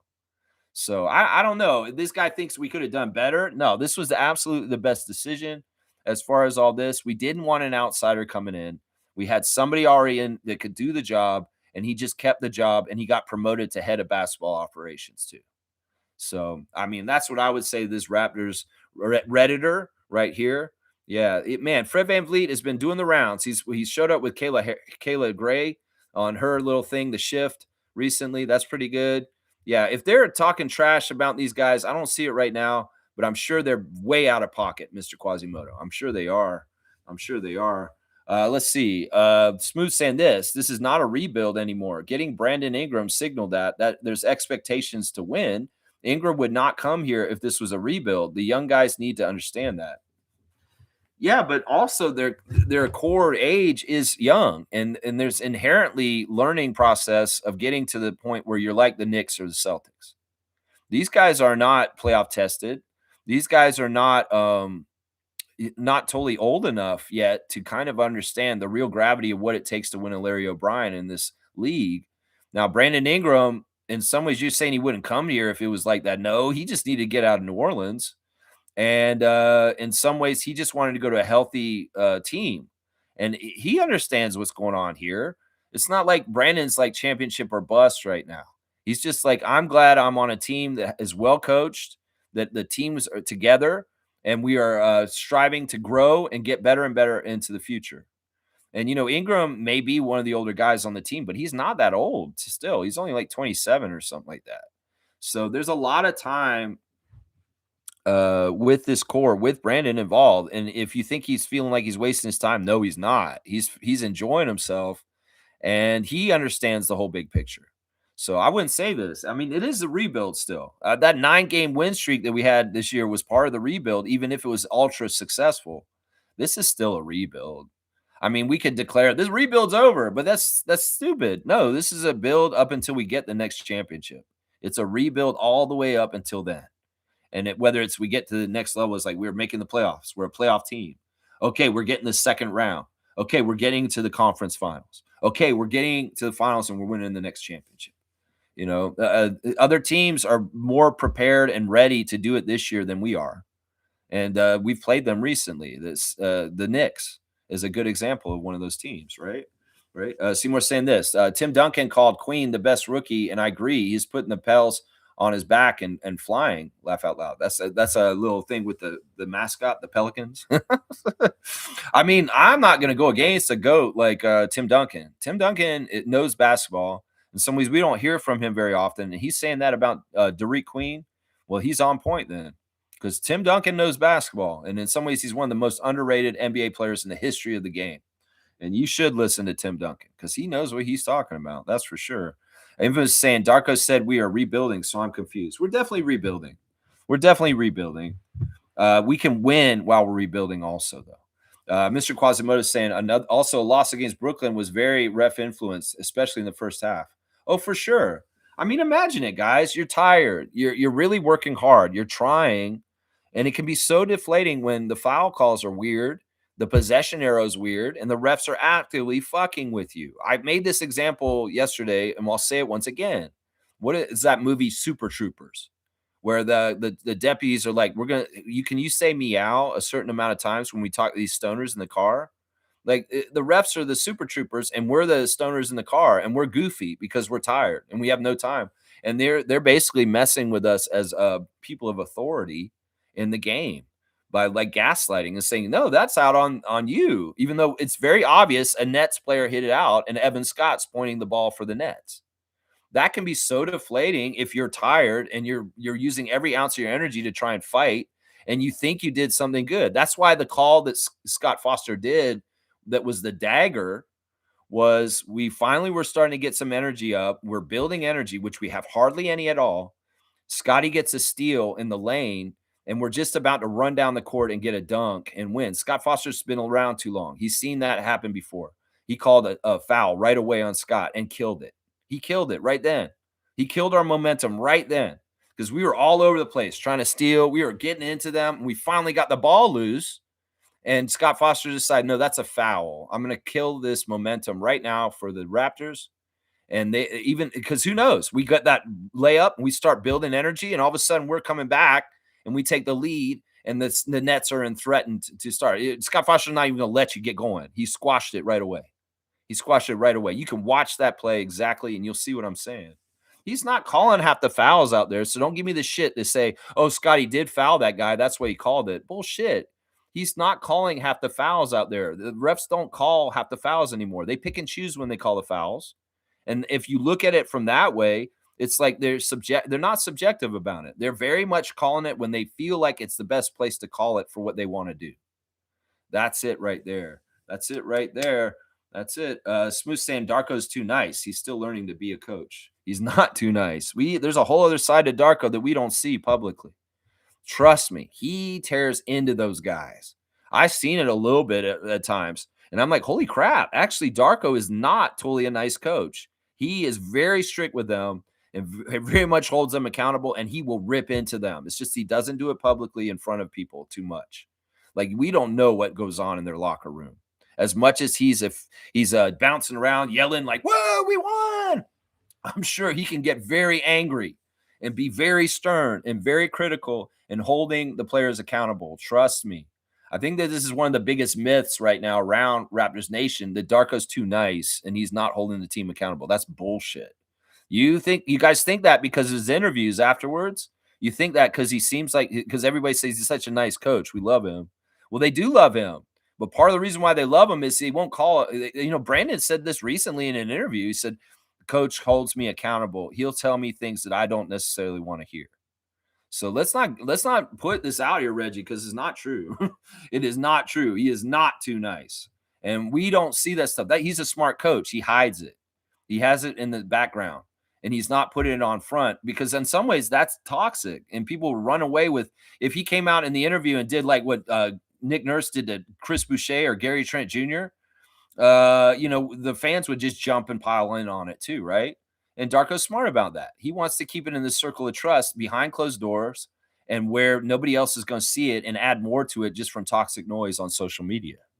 So, because the people are coming, like Mr. Quasimodo said, they're coming after Grady and Emmanuel right now.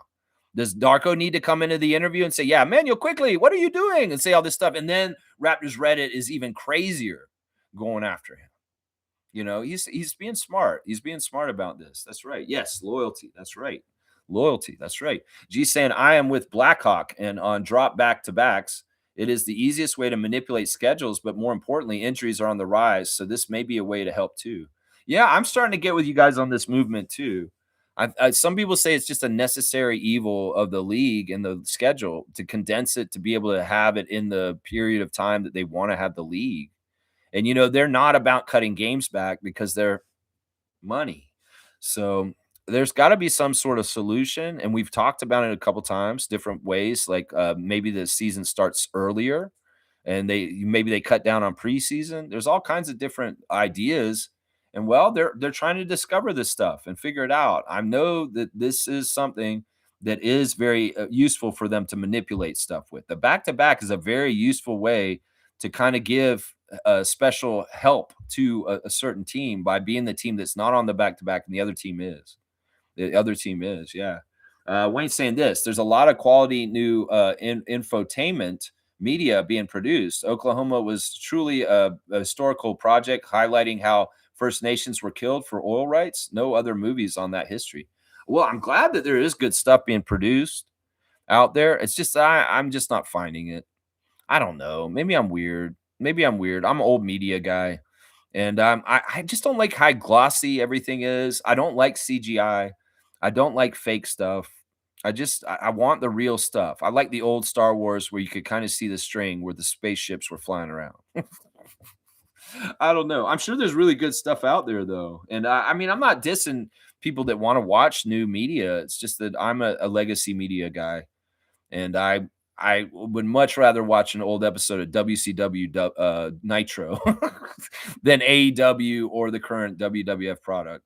I'd much rather. I just called it WWF. That's how much I'm like, yeah, I'm not in this. I'll go watch Goldberg fight Scott Steiner instead, and we'll have the Mang and the Barbarian versus the Outsiders and stuff like that. I'm watching that. Let's see.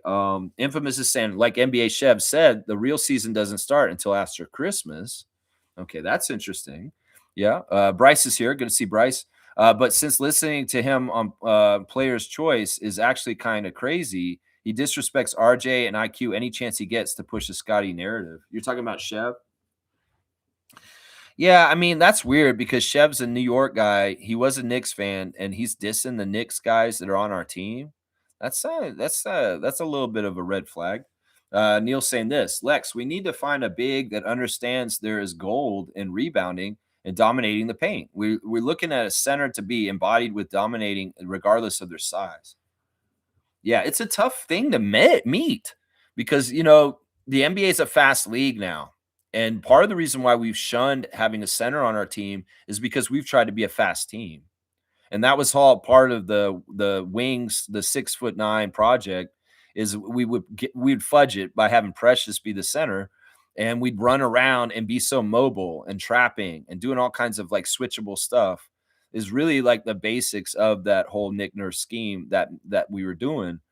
And in some ways, having a big plotting center like a Jakob, who's not that plotting, he's very good at getting up and down the floor, but a Jonas or something like that doesn't go well in those systems. And I think that at a certain point, Masai and Bobby valued having players that got up and down the floor really fast.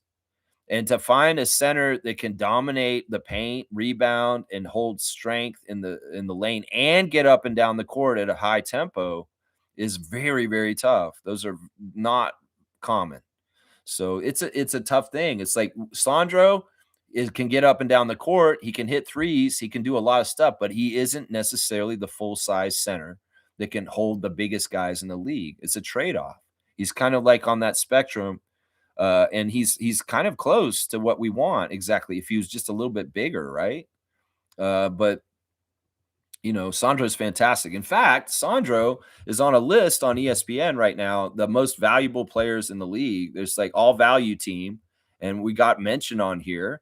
Of course, there's a lot of different players on here. They're talking about people like Kada. He's on here. Vit Krejci, the Atlanta Hawks. Ryan Nebhardt's on here. Dennis Jenkins of Detroit. Pat Spencer of the Warriors. Jock Landell. Colin Gillespie. And Julian Champagny, and now Sandro Mamu on here also is saying his contract's $2.5 million with the player option in the summer, and he's averaging 20.4 minutes, 10.3 points, shooting 52.6%, and averaging 4.6 rebounds. Give the Raptors personnel department credit for identifying Mamu Kelishvili as a player who could help their front court and defense.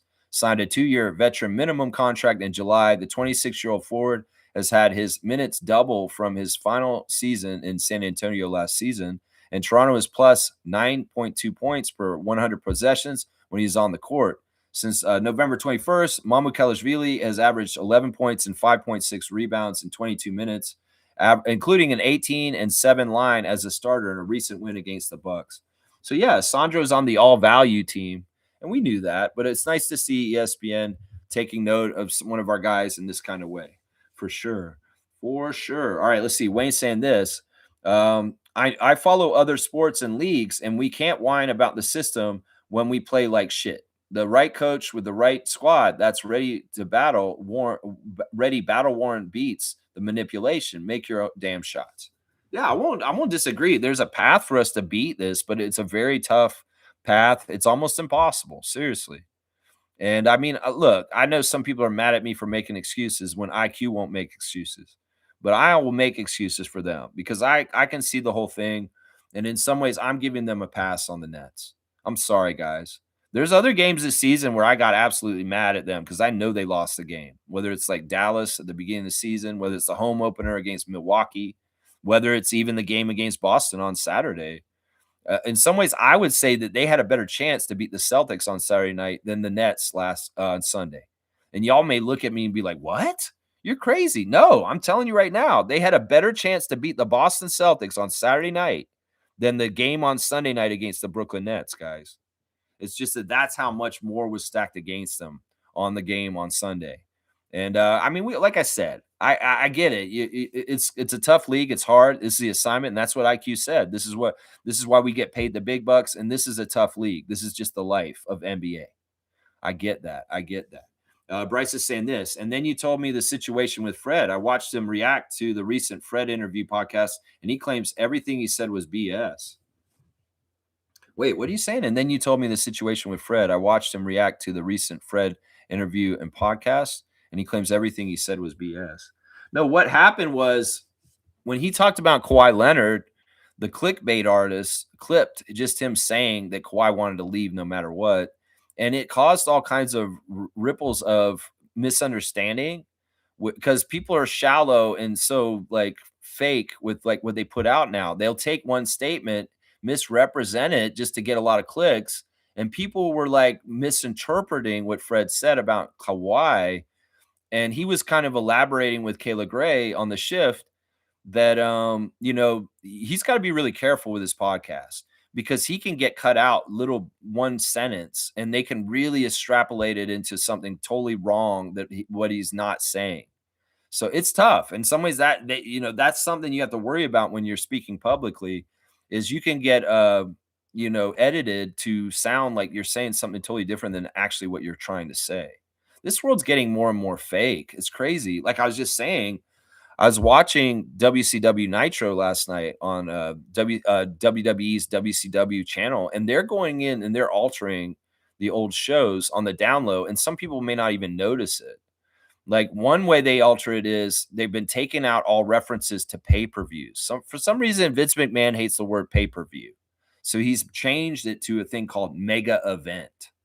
So all the new WWE stuff that comes out is a mega event, not a pay-per-view. But they've gone so far that when they released the old Nitro episodes on the YouTube channel, they edited Mean Gene in an interview saying, "You've done so well in the mega events recently on WCW." He said pay-per-view, but they're going back and edit. Now, think about it this way. If Vince McMahon's a weird-ass motherfucker who's for Trump in all kinds of weird ways, he can go back and alter old shows and put words in wrestlers' mouths through AI and manipulation. So if you're watching old wrestling and something doesn't seem right, like there's something like Chris Jericho comes out. Chris Jericho in WCW comes out to Y2J song. That he didn't have that song break the walls down until he got to WWF, right? But they're going back and re-editing the old wrestling shows and they're changing what wrestlers are saying. In fact, there was an interview that Roddy Piper did on that episode where he made a joke about Clinton having a whole bunch of girlfriends. I don't know if Roddy Piper actually said that in that time presently, or they altered him to say that. And understand that old media and new media may be altered because of AI and because there's weird ass ways you can change people to say things. And they could actually go back and do things like I've seen stuff like some media coming out where they talk about Donald Trump when they never talked about him in certain places. I'm like, I don't remember them saying this on Nitro when I watched this live when I was like 25 years ago. I don't remember them saying this. Be aware of this, seriously. And understand that WWE is fucked up. And Mick Foley parting ways with them is a symbol of this. And that they will go back and change history from Nitro episodes and put words in the performers' mouths. And they're doing it for sure because you'll see Mean Gene say mega event instead of pay-per-view. So be aware of this. Seriously, seriously. And if they could do that with that, just imagine what else they're going to do and alter and change, and how will they bleed reality into a fantasy or a weird perception world that they're creating that is absolutely not real or true anymore. Just be aware of this. Seriously, it's a crazy thing, man. So this is a symptom of this with Fred. Fred got misquoted, and they took the ball and ran with it. And then he saw all kinds of problems mushroom up from it. And Kayla was saying something like, I bet Kawhi called you immediately after that. And Fred's like, no, I've spoken to Kawhi maybe 5 times in my life. How the fuck does he do that? How the fuck does he go a whole year, win a championship with him, and he's had 5 conversations with Kawhi Leonard his whole entire life? When I met Fred personally, I asked him, have you met Kawhi yet? And he said, no, I haven't met Kawhi. And that was in August of 2018 after he had been acquired to us. He had not showed up yet. And I guess that whole year, Kawhi was just on his own, just kind of all out and about doing his thing and barely talking to anybody on the team. He was just an enigma. Because how the fuck do you go a whole year without talking to the backup point guard? You know, that's a really weird thing right there, man. It's a really weird thing. Seymour saying this: Canada needs to up the rations on food. Maybe that's why bigs don't want to come up. Stateside, a combo is $5. In Canada, it's $12.50, and they still get more for their $5. You think it's because they're not eating enough here? That's crazy. I don't think that's what it is. I don't think that is what it is. As much as I said it's hard to find a big that's got the combination of size and strength with the ability to get up and down the court fast, getting that player with IQ or any kind of smarts is also even harder. Seriously. Because Obama is a good example. You can get big guys that are really tall and all this, but are they smart people? They may be dummies. They may not be very intelligent. You know, to get that combination of everything that you want in an NBA center is very rare. And I think this is part of the reason why this is happening, guys. I think this is part of it right here. Yeah, let's see. Roger Raymond's here. Thank you for supporting the channel as a member, Mr. Roger Raymond. I appreciate you very much. And happy holidays. Hope you're doing great. Maybe Nick can't develop young players. Maybe Mo Bamba could work. I mean, I would be willing to give it a shot, especially after this dominant performance that he did last night to 905. Bobby, go ahead and see if Mo Bamba's available. Seriously. Because I don't think he's on a two-way with them, is he? I mean, I don't know. I don't know. We'll have to see. Bobby, it's your move. Go ahead and make that move. You're on the clock, bro. This might as well be like the draft. Raptors, you're on the clock. Bobby Webster, GM and head of basketball operations, you're on the clock. Do something. Raptors Nation's crawling out for it. They're crying out for it. We want something done. We're sick of this shit. We see an obvious hole in the roster. You need to fix it, Bobby. This is your job. Do it. Seriously. And this is, we've been wanting this for over a month now. We need you to do this, Bobby. We need you to do this. G saying, I went off on He Who Shall Not Be Named in the Player's Choice channel. He's not a Raptors fan. He's an obsessive Scotty fan in a non-healthy way. Yeah, I could see that. Stargate saying, Die Hard is a Christmas movie, 100%. Infamous saying, reports say they may be holding on to Gafford because Lively is done for the season, forcing AD to play center, which he does want to do. That's interesting. I mean, that makes sense. I'm, some of these guys we keep saying you should get Gafford, Jock Landale. I mean, Jock Landale's on the list of one of the most valuable contracts just now with Sandro. So you think that the Memphis Grizzlies are trying to give up Jock Landale or whoever has him right now? Is it the Suns? I don't even know. They don't want to give him up. He's a value player for them, Landale. That's right. Shaq Lindsay saying the Raptors far exceeded expectations. This team will get better, but certain players need to step up. That's right. That's right. That's right. Bryce saying, sorry, I forgot to use that. Oh, that's who you were talking about, Bryce, in your lineup. Fred was very open and honest about the things with Scotty. Once again, I'll say this. Scotty and Fred come from totally different worlds. They have a totally different kind of history. In some ways, there's maybe some commonalities, but not really. Freddie was thrust into adulthood very, very young because of the death of his father. And he had to deal with some very, very heavy shit right away. And in some ways, Fred was robbed of his childhood. In some ways, he had to be an adult very young. And that shaped him. In some ways, that's part of the success as an NBA player for who he is. But he's no nonsense. He's not a playful dude. He's very serious. And he's not about fucking around. He's about doing the work and staying serious and getting it done. Scotty's a little more playful. Scotty in some ways he came up as a very talented guy that was already touted, and Freddie was not. Freddie had to work very hard to get to where he was as an undrafted and not a guy who is like an all-American McDonald's or anything like that. Scotty is. In some ways, that's hard for them to identify with each other. But I'm going to tell you this right now. They're ballers and they're smart players in basketball, and they respect and love each other, even if they're not the most chummy guys. And Freddie also brought up that, that nucleus wasn't all that close. And sure, maybe there was a little bit more distance between him and Siakam in certain ways near the end. But honestly, he still loves Pascal. And he said that very openly to Kayla Gray. He said, look, these guys, nothing's changed. They're going to be my guys forever. If we really had a problem with each other, y'all would know it, is what he said, basically. If I really had a problem with Scott, you would know it. You would know it out front. I don't. I like Scotty. I love Scotty. And it's just that it didn't fit. That wasn't the right direction. And we could see the writing on the wall. The sky's the future, and we're not a part of that future with him. And in some ways, we have to deal with our own personal emotions in that whole context of letting go of being a Raptor to allow Scotty to be the franchise player. That's tough to do, man. That's tough to do, especially with these guys that has such a passion and they won a championship here. So, I mean, I'm glad it's more out in the open and for real, and we all understand where they stand now because Freddie's basically told us, and Scott's always been consistent in the same way. Whenever anybody brings up Fred VanVleet to Scotty Barnes, he says, that's my vet. That's my vet when I was a rookie, and I appreciate Fred. And there's no ill will. There's very much a lot of love and appreciation. And in fact, with time passing by, Fred and Scotty can both kind of look back and say, you know what, I appreciate Fred VanVleet more. And I appreciate Scotty Barnes more too. It's such an interesting situation because some people can see, yeah, this is the natural difference in these two guys. They just must not get along. Well, maybe the vibe was a little weird because Fred's like, y'all are being immature and I need y'all to grow up because we're doing something serious here. And Delano and Justin are fucking around doing sun and shit and stuff like that. And Scotty's in that group with those guys. So it's like, Fred may have had way more problems with Delano Banton than Scotty Barnes. I would say that right now. I'll bet you Fred had so many problems with Delano. In some ways, it's tough for him. He's like this super tall, talented guy. He's from the hometown. He's coming in. He's a little cocky. He's a little arrogant. He may not be respecting hierarchy or even respecting that these are NBA champions that he's playing with. And could you see where that could be going a little off the rails with Delano Banton and Fred VanVleet? More than Scotty Barnes and Fred VanVleet because they play the same position. And Delano's a tall guard, and Fred's always been a short, undersized guard.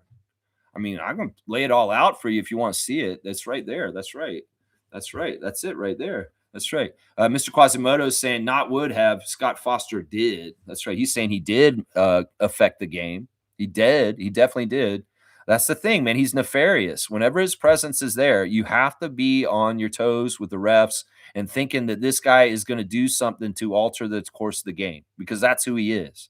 That's who he is. He's good at it. I mean, he does the extender. That's why he's known as the extender because he can make a playoff series go to 7 games because he can help whichever team he wants to help. And that's all I got to say on that. Seriously. Shaq Lindsay's saying this. We all preach patience, but do you think the team has patience to invest another year in some of these players, especially when the league is getting younger and more talented? Well, the main thing with our team, Shaq Lindsay, is we've invested in the main guys. They're locked down. Manuel, Scotty, Jakob, Brandon, and RJ are all under contract for the next couple of years. So the starters are good. It's just the rest of the guys we're going to have to figure out as far as who's going to be keeping around after their rookie contracts come up. That's really where the decisions are. Now, if we trade a big piece that's under contract, that's different. But right now, as it stands, we're going forward till like 2027 with the starters as our starters. And I have no problem with that because in some ways, they've done very well. Sure, Emmanuel could play better. Sure, we need Jakob and RJ to get healthy. Sure. But, I mean, with that starting 5 with Brandon and Scotty, I think it's worked this season already when they've all been there. It's just we need them to all be there, right?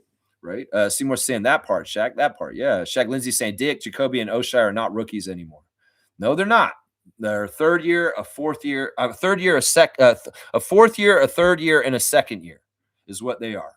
They're a fourth year, a third year, and a second year. And that fourth year is on a decision this year. And we'll figure out what happens with Abashi. We'll figure out what happens with him. Mr. Quasimodo is saying there's something to say about leaving whatever negative energy in those games with just those games after the game. That's on you. And that's how the team deals with it.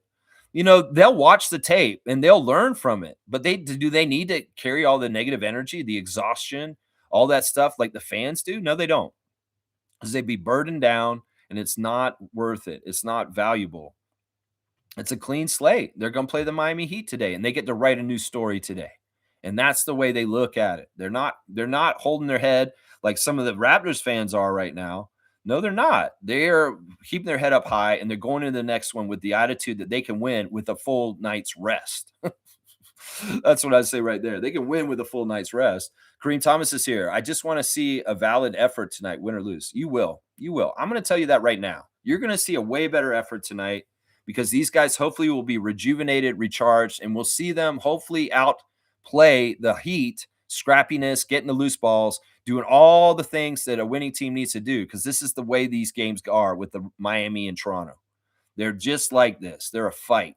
And hopefully the Raptors are rested and in a good place with how they feel. And maybe they got a little of gumption because they felt embarrassed about Sunday a little bit.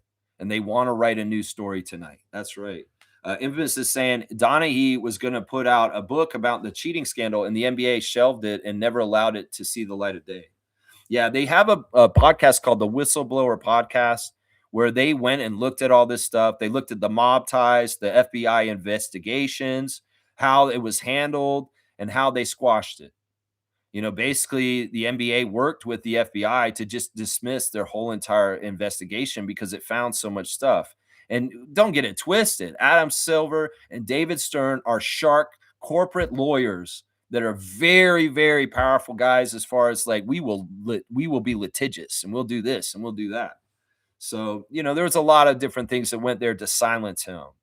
And, you know, you can listen to interviews with Rasheed Wallace, who used to fight with Tim Donaghy all the time. And he'll tell you a lot of what Tim Donaghy is saying is true. So Rasheed Wallace is another guy who's been turned their back on by the NBA.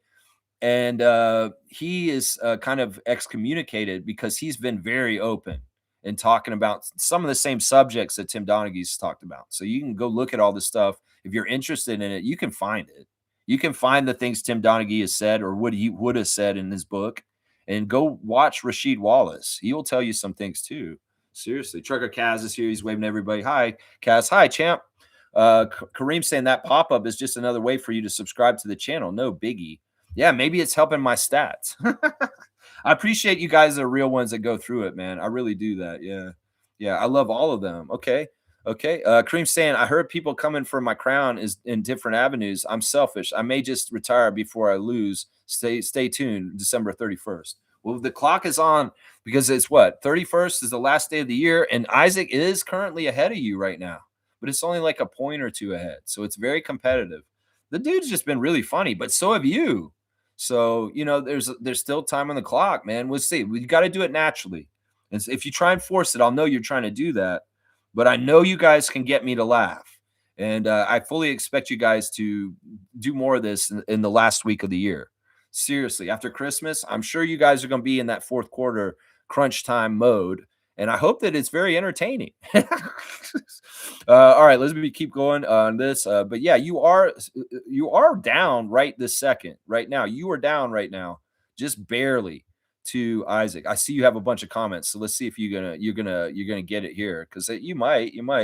Shaq Lindsay's saying, so I say again, it's not the wins, losses, or even the conspiracy theories within. It's the game within the game and fight we put up against all odds, for sure.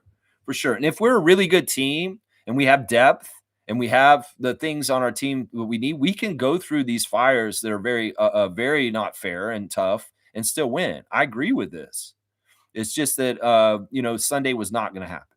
Sunday was not going to happen. And when we're stronger, we have more experience. We have, you know, certain things in line on our team. We should be able to do, because a good example is the Celtics.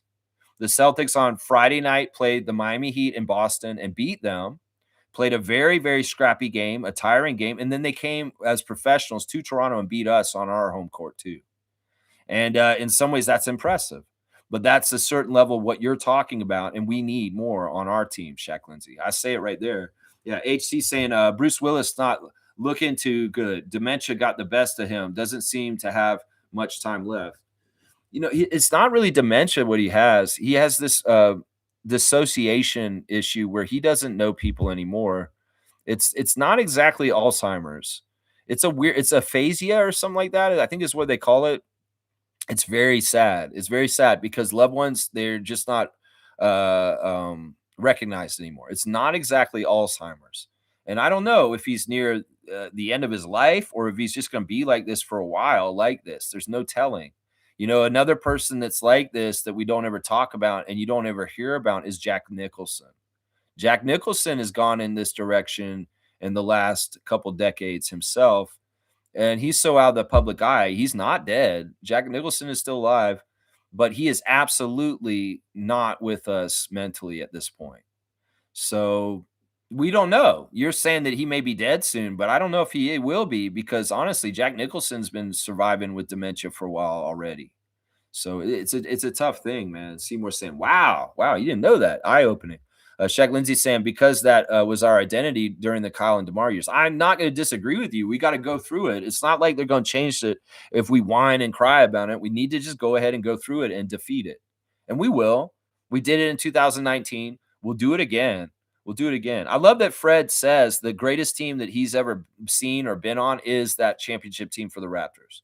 I think he's right. I mean, he's biased for sure, but in some ways, there's a lot of things about it that's getting way more credit these days, especially with coming to light about Kawhi said it's a one and done. We got to do it this year. I'm not coming back.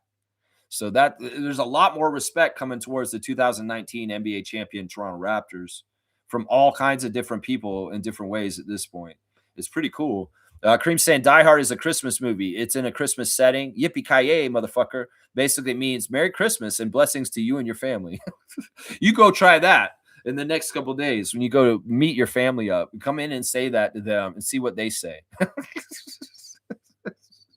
All right, you're trying. This is close. All right, you know what? I will give you a dunk. I'm going to give you a dunk just because it did make me laugh naturally. So that's kind of what it is. If you can get me to laugh for real, all right, 336, and you have taken the lead back from Isaac. It's that close. It's 336 to 335. It's a 1-point game right now. 336 to 335. Holy crap. And you guys are off put each other. So if you guys get threes, you're not going to be tied because you guys are just a little off each other there. Let's see. Bryce is saying, y'all got to tune in with my Wildcats. Really? Jaden Quaintance is an absolute beast. Is he a center?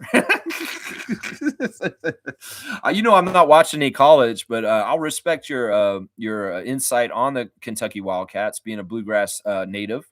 And yeah, we'll just have to see. We'll have to see, Bryce. I'll do my scout of the day in the new year when we're getting closer towards drafting next year. I'll start talking about it. Monique is here. Good to see Superfan Mo, a real one for the team, watching the G League game last night. Good morning, Raptor Free crew. Happy game day. Elijah will play in a Raptors game sooner than you think. Yes, I said it. 905 beast mode. Yeah, we're proud of our guys, even if they did come up short in the Winners Showcase Cup final. That was a damn fine team from Salt Lake City. And there's no slouch in losing to a team playing like that. Holy crap. They were on all cylinders. Kareem saying, have we discussed signing Mo Bamba for the last spot on our bench? Sorry, I just got here. I kind of brought it up. I saw you make that comment on Discord last night, and I was like, yeah, maybe. But we've kind of like analyzed that maybe he's a knucklehead. There's some sort of red flags because he isn't on an NBA team right now, obviously. But what is wrong with him? Why is he not? That's what I'm wondering. If we sign him, it gives the 905 a better chance to win the chip. Also, it helps us fill the void. Well, I would say this. If we're going to sign him, send him straight to the Raptors. Don't even mess around with him on the 905. Send him straight to the Raptors if we're going to even deal with him. Seriously. But, there may be some trade secrets on the down low we don't know anything about with some of these players that's just not public knowledge. And Bobby Webb's would be like, oh, Mo Bamba? You want me to get Mo Bamba? You're joking, right? I mean, who knows? We don't know the insider stuff about particular players. They may be weird. Like we didn't know Serge Ibaka had the most extensive moisturizing procedure after games and he was making team buses late. We don't know these proprietary things.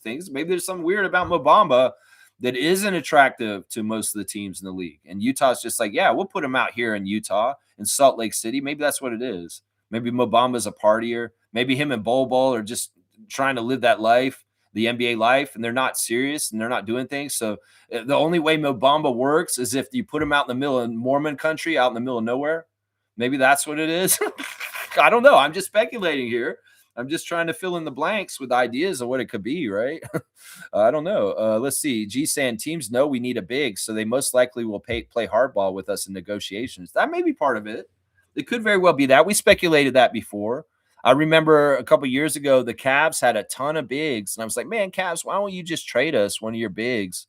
And maybe it is like that. Maybe they shut us out. Maybe the rest of the league is kind of like, no, we cannot let the Raptors get a big, and nobody trade a big to the Raptors. There's no way they can try and get a big, and it's just really scarce and hard to find a proper big on the free agency market. That is something that actually occurred to me, that there is a collective league-wide thing on certain things. Like, we don't want to trade any of these guys towards Toronto, and maybe there's another team in the league that has the same problem, where they're like, we don't want to give any centers to them either. I can see this. I could see this. Cream's saying, I'm sure we can sign him. It's really up to him if he wants to be here.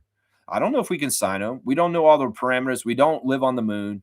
It's real easy for us on Reddit to say we should just sign Mo Bamba, but we don't know what Bobby Webster has to do to live on the moon as a GM and head of basketball operations, the NBA. We don't know all the rules. We don't know the insider stuff, like I was just talking about.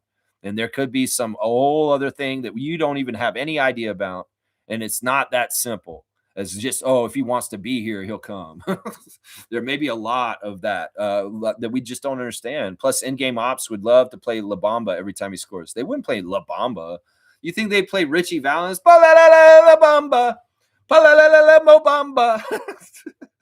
No, one of those guys talking, the youngsters here yesterday were talking about a Mo Bamba song that somebody made that came out after Mo Bamba.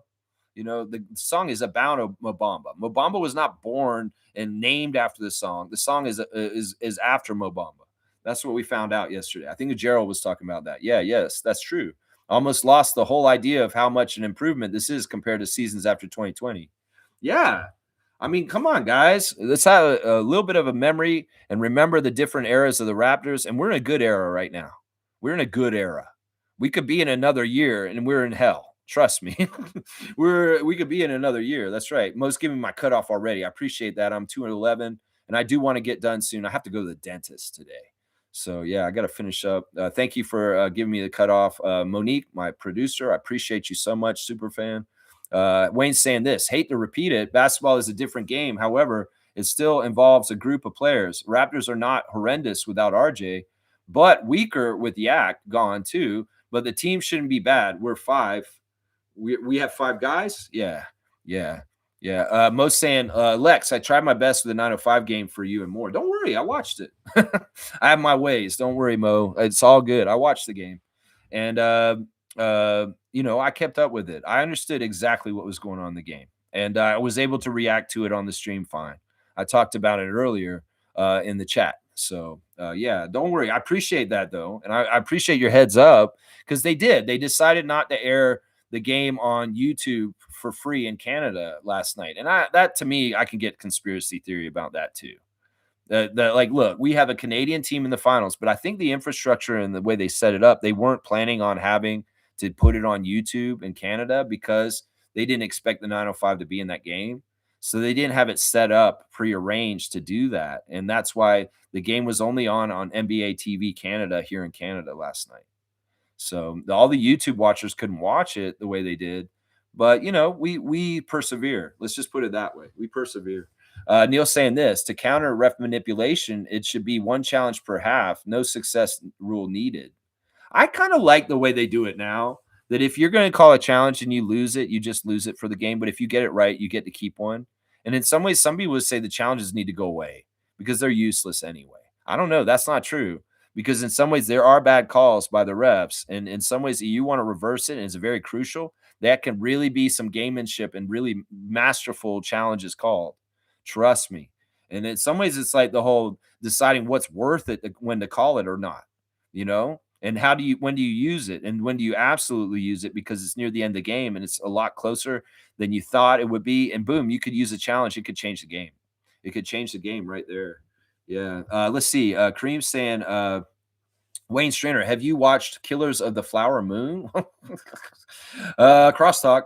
Smooth saying this. No, he's talking about Panzer. I don't know. You talking about Panzer, Chev? I don't give a shit. Either one.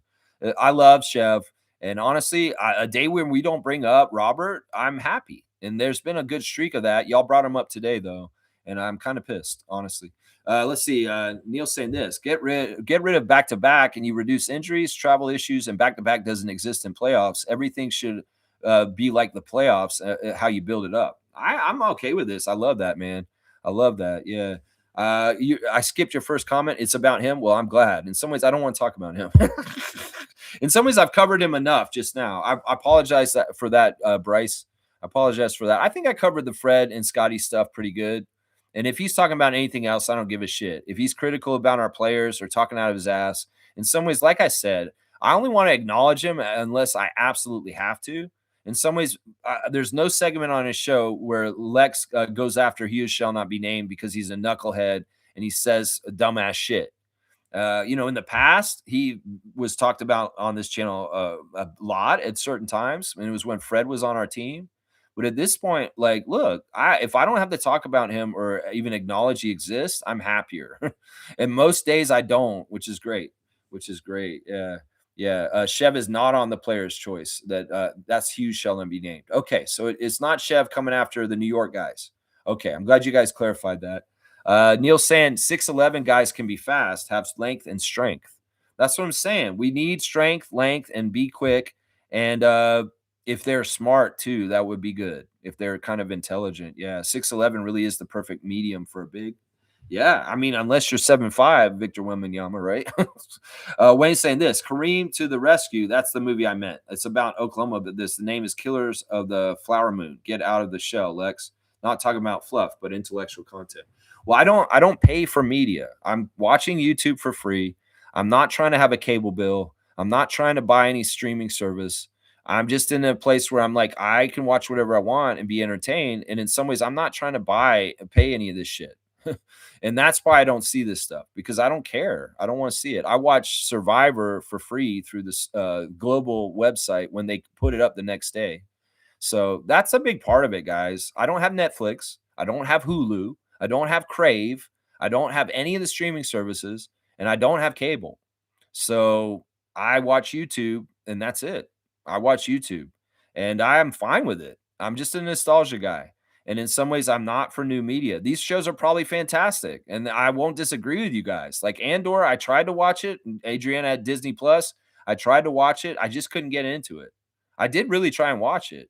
It's just that I was like, man, I'm jaded. I'm Han and Luke and Princess Leia and Chewbacca. All this new Star Wars shit is not interesting to me because, first of all, I'm not a Star Wars nerd like Carl Lane.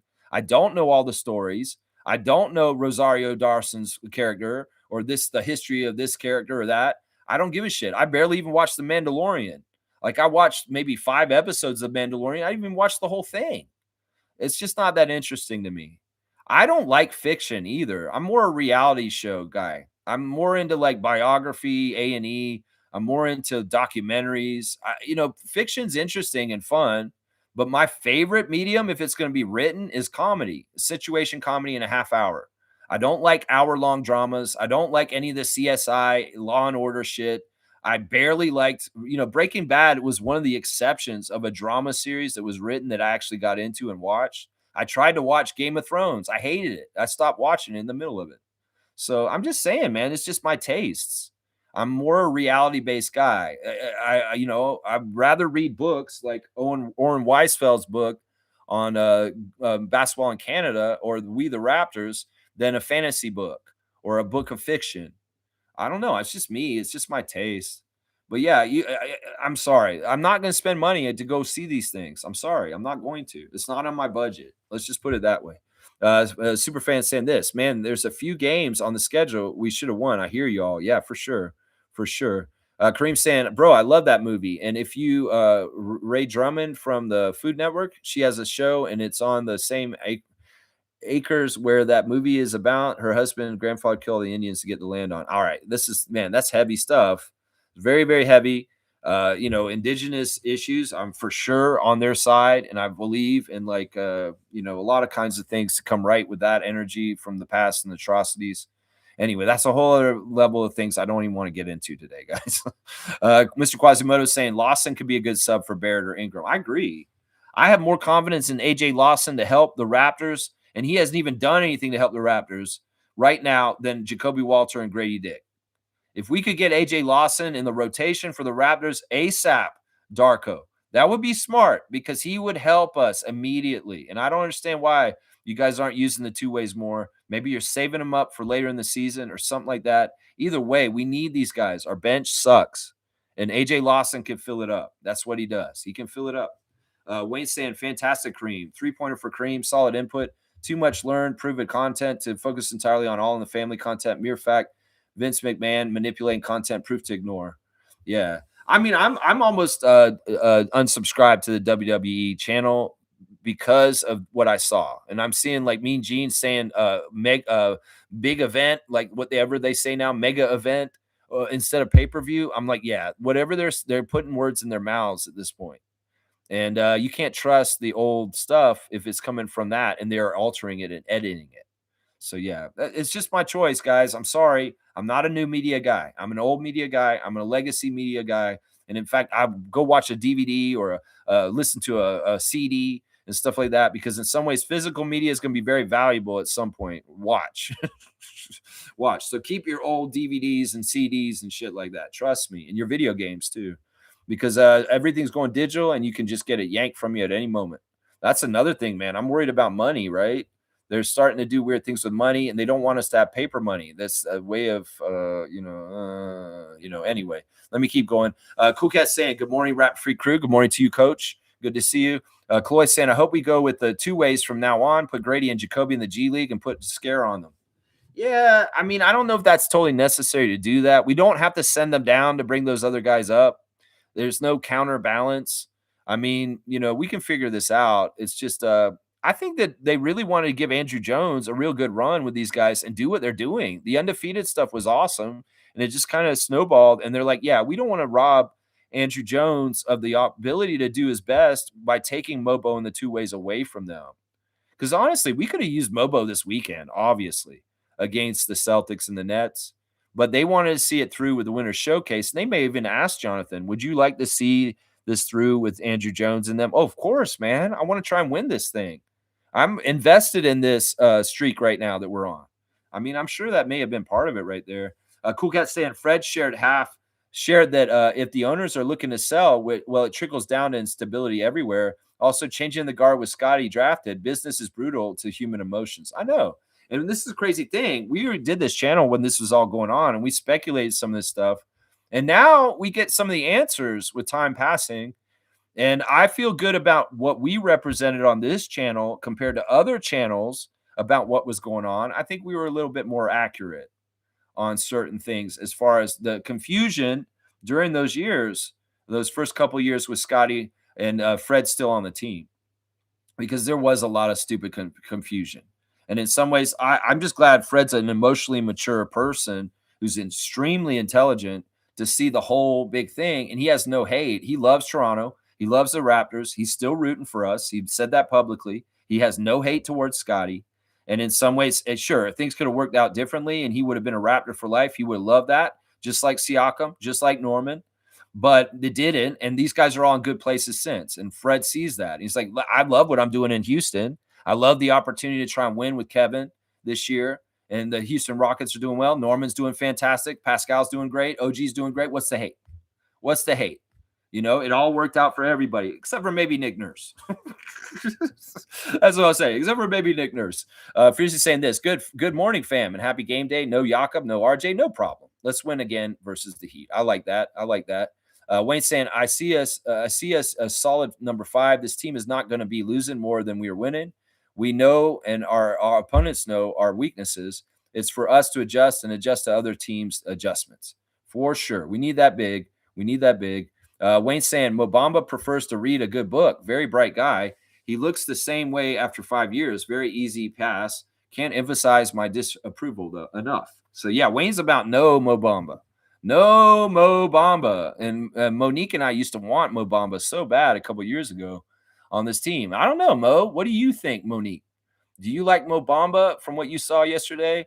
That you think he should come to the Raptors at this point? From what you saw, super fan. I'm asking you personally, specifically you. That's right. Smooth saying traditional Star Wars guy, eh? Yeah. I had the figures. I had the Kenner figures when I was a kid. I had a Death Star, guys. I had the Death Star playset, like with the orange like trash compactor, and you turned the little thing, and it had like spongy little pieces that was like the trash, and you could put your characters in there, and like, oh no, they're gonna crush us. And Darth Vader was up on the top level with the little laser gun out the Death Star. Yeah, yeah, I had that set. I had the Ewok Village. I mean, that's me, man. I'm Empire Strikes Back. That's my favorite Star Wars movie of all time. Return of the Jedi, close second. That's me, man. I'm that 80s kid. I'm that original Star Wars kid. And in some ways, like Jake Lloyd and Obi-Wan Kenobi, the stuff that came out around 2000, I didn't like that shit at all. And it didn't catch me.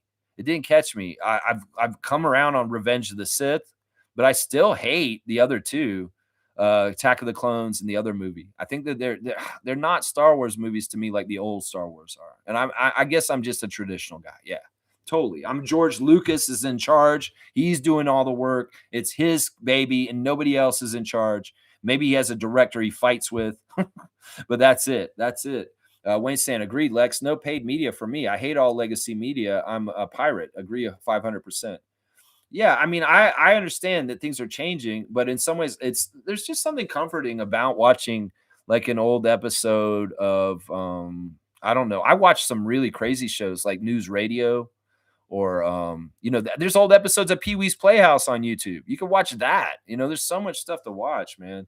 There's so much stuff to watch. Smooth saying Andor is a very slow burn, very deliberate. The story of the formation of the rebellion from the ground up. No Jedi, no Force users. It's very much a human story. To me, it's the best Star Wars ever made. I just couldn't get into it. I didn't feel attached to the characters from the start. And you're right, it's a slow build, but I didn't have time for it. I'm so busy with this channel and just other things in my life that I don't know. I didn't get invested in it. And in some ways it was taking too long for me to get invested into it. So I just I can't watch it. I watched the first episode and I was like, this is interesting, but I don't know why. I'm just like this. I'm not like normal people that binge watch a series and just get all them watched. I did for a while do that, but I'm not really in that mode anymore. I'm really a lot more into watching TED Talks. I watch a lot of stuff on gardening. I watch a lot of stuff on music. I watch Professor Rock. I watch Minty, who does movies. I'm watching Eckhart Tolle's YouTube channel. I'm watching like self-help stuff. I'm watching stuff that educate myself to be smarter as far as like with permaculture and just living happier and just keeping up on like trends in the news. I'll watch TED Talks just to hear like the innovations coming. That's a lot of what I'm watching is very reality based, like real stuff that's actually helpful to me to learn from and is helpful in my knowledge base instead of just entertainment for entertainment's sake. Now I get it. Andor is a very interesting story that has a lot of to tell in the story about society and about things and politics and things like that. And that's fantastic. I love that. I love that they've done that and it's had that effect. But in some ways, the lessons that Andor would teach people from watching it are lessons that I probably already know just because of my awareness of the world. So it's about the time investment, really.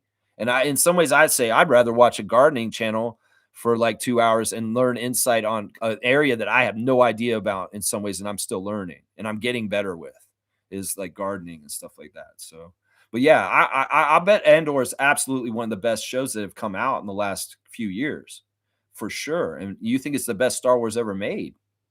That's big speech right there, man. That's big. Kareem saying, I'm also a pirate. I don't really consider myself a pirate. I'm taking advantage of YouTube and the way you can watch a lot of stuff on YouTube. And it's just really finding it and knowing where to look for it. You can find a lot of classic wrestling on there. Like I can go find old Florida wrestling, everything that Vince doesn't own. You can go find it and watch it on there. Seriously, like AWA stuff, and a lot of old territory stuff from wrestling and territory days. Yeah. I'm going to put two links in the Discord. One is for all movies and TV shows, and the next is for all games from NFL to pay per view. My wife works for Rogers, and I get all this shit. Okay. Okay. All right. All right. I'll have to see what you put out there. Let's see. Mo's saying serious cutoff. That's right. I agree with that. Thank you. 2.5 hours. Fiercely saying tonight, I need Scotty to pull that chomp chomp again, that face that he did. Okay. Because he did it in Miami before, right? I'm hoping I used the right emoji. I think that is the right one. That's right. That's that Jameson battle grind, kind of like, yeah. I think that's the right one. Neil's saying Darko has to balance the rotation and stick to it regardless of wins and losses. That's how you build the weaker players. Keep calling as Scotty's backup, so one of them is on the court at all times. Get a center. Okay. All right. Fiercely saying 10-4 to Mo. Wayne saying I'm a corporatist who is anti-corporate. Hook up Lex off the record. He will appreciate it. He can dive into Laurel and Hardy. I love Laurel and Hardy. I've been watching them. I've watched some of these other weird, like I'm watching like movies. I might watch a movie from like 1936. And it's like black and white. And it's like I like to watch it in like the whole context of how we've changed and kind of get that look into that time. And it's really interesting, some of the stuff I found this movie one time that was produced and directed and acted by all African Americans, but it was from like the 30s. And this movie was not put out on a mass scale across America, but it was popular in African American circles because it was made for that audience. But like white people didn't watch it at all. It was because segregation and stuff like that. But it was so interesting to me to see a movie from that period and done that way with the main actors being, black people. And the only black people you saw in movies back then was like Gone with the Wind, was like the housekeeper. So it's like most people wouldn't even know that there were movies like that made by African Americans in the 30s.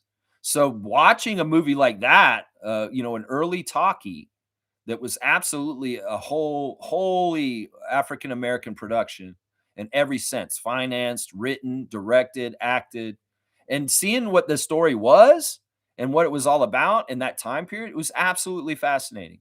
As a person who studied sociology like Fred VanVleet and is interested in society and these kind of things. So that's the kind of stuff I'm watching, y'all. I may be watching very old shit, but some of it is very interesting. Like I'll even watch just blocks of commercials. Like I'll watch a block of 70s commercials and just see how they were kind of forming advertising and the different tricks they were trying to use to manipulate people to buy stuff back then.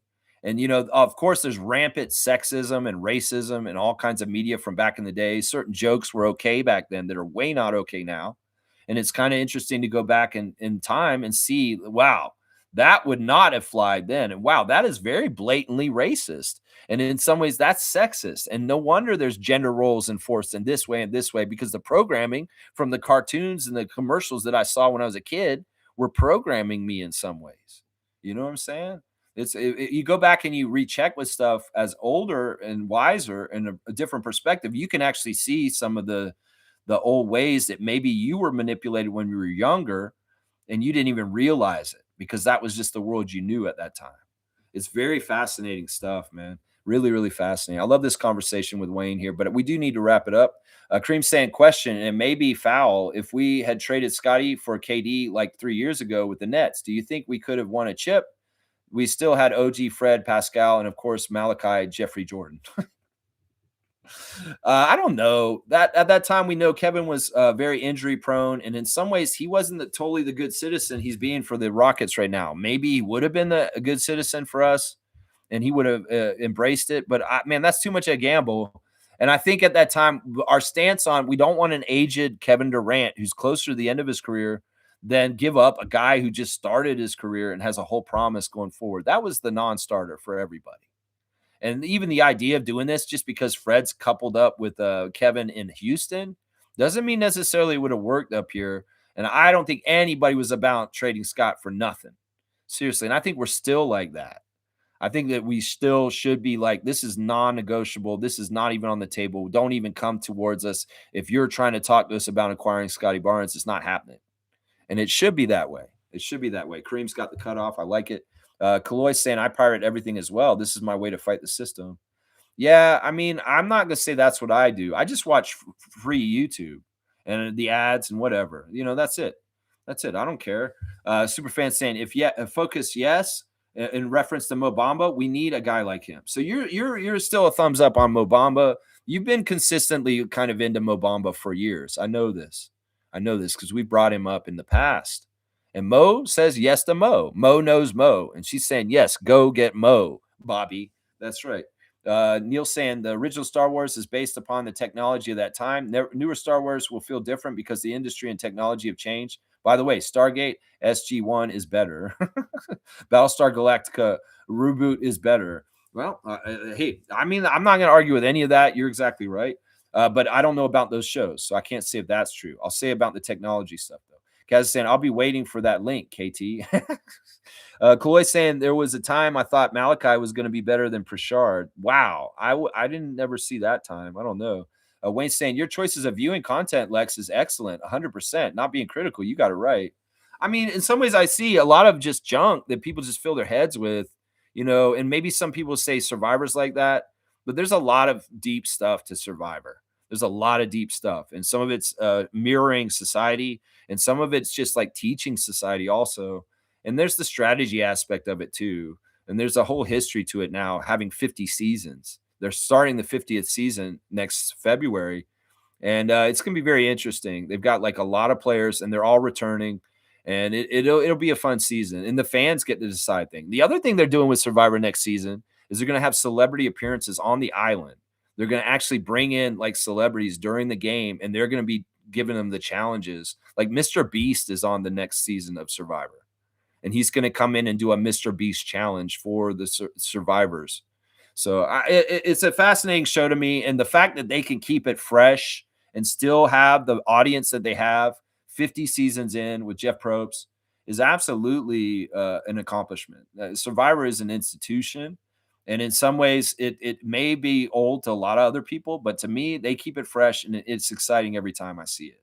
So, yeah, I want to watch educational shows that I get stuff from and I get more of a knowledge base from. I don't want to waste time with other stuff like that in some ways. Yeah. Neil saying, I learned this week that Gil Gerard passed away recently, and I'm a big Buck Rogers guy. I was sad about this. Yeah, we saw that Buck Rogers died last week. And BD. I feel bad about this, man. I really do, because that was a formative show for me also when I was a kid. And Gil Gerard's a badass, like in real life. Like his statement about what he said when he died was really powerful. And go and find it. I don't remember it exactly what he said, but he said basically like we need to live life more with integrity and purpose, and don't waste your life, and be good to each other. He's just had it all right on the right points, like his final statement before he died. So yeah, I'm sad about that too. But unfortunately, a lot of people have been dying because that's just the way it is. We're getting to an age where a lot of famous people are in that age, and we're seeing, people just pass. It's just part of it. And there's so many famous people these days with so many different areas to be famous in, right? Yeah, but rest in peace, Gil Gerard, Buck Rogers from the old TV show, man. Yeah, that show was awesome with Aaron Gray and yeah, man. Man, that was a tough one for me because I did like that show. And Twicky, the voice of Mel Blanc, yeah, BD. Hey, Buck. Whoa. Twicky, what are you doing over there? I don't know, Buck. Why don't you stop doing that? I need you over here by the spaceship. Okay, Buck. I love Twiggy. Twiggy is awesome. Kaloy saying, I have been steeped in anime since my teens. I'm glad it has gotten so big since it was a fringe thing to watch way back. There you go. We all have our likes and dislikes and mediums. That's right. Most saying today doesn't feel like a game day, maybe because I'm on this long break again. Yeah, they're on the road, and you're not going to be back at the arena for them until almost New Year's, right? So, yeah, I see it. I see it. Blackhawk saying $6 million man was the goal, but could they do it for today with Lee Majors? That's an interesting show. I don't know. They want to reboot everything these days. Probably could try. Blackhawk saying Mobo will be our Mikhail Bridges. Okay, that's a stretch. Kareem saying The Bachelorette is the best competitive show other than sports. People are relentless chasing for love. That's also one of the most manipulated shows. That's not actually totally reality. Sure, Survivor has manipulated stuff too, but that Bachelorette and Bachelor show, that's always been kind of not very real. All right. Anyway, I'm at the end of the chat. Let me get through my tabs really fast. Okay, we did that. We did that. Okay, let's do the. We're gonna do the Instagram stories real quick. Sandro's girlfriend Mercedes is like saying that she's gonna dress up like Buddy the Elf when she has children and come to the school and pick up her kids to embarrass them. That's pretty funny to me, actually. That's pretty funny. Let's see. James Waits with his wife and his kid, and it looks like they're got new shoes, and he's talking about the Russia years. Okay, when he played in Russia, I guess. There's his son hitting a golf ball with the sunset in Florida because these guys did get some R&R, get some rest, and things are nice, man. Things are nice there. We're going to see Norman Powell very, very soon. He's posted something with Gilbert. I don't know why he's got Gilbert on there. There's Mamu with the sunset in West Palm Beach, Florida. They were all at the same place. All the coaches and players were all sitting there. There's an interview with Jacoby Walter, and he said Sandro is the best gift giver on the Raptors. And maybe that's part of from the Open Gym episode where he gave that guy a toque, the Open Gym cameraman. But Jacoby's saying that Sandro's a great gift giver on the inside of the team too. So that's interesting. That's interesting. Sandro reposted it. Fred is very happy with his Bears. So he's got the Bears helmet and he's wearing the Bears sweatshirt. So he's a big NFL fan all of a sudden after boycotting the NFL for years because of Colin Kaepernick. But he's on the DL. So he has a lot of time. So he's going to watch the NFL again, is what's going on here. Let's see. What else do we got on here? No. Yeah, there's Fred talking about Scotty and with Kayla Gray and that whole thing, clearing it up. Like I said, there's no ill will there. There's just in some ways these guys don't vibe because they're very different people. But the respect, the basic respect is there, and it was never as bad as some people wanted to portray it. Let's just put it that way. It was never that bad. There's Vin Bagnani. He's in the sunset with his wife. So they're there at the same place as all the Raptors. There's the highlights from the Winter Showcase with things like Andrew Jones and all the guys fighting. Elijah Moore giving his best, going in there. You guys look good. I was thinking this. Andrew Jones will look really good to the rest of the league, coaching the way he coached too. So as the players aren't getting showcased also. Everybody's getting showcased, whether it's the refs, whether it's the coaches, whether it's the players.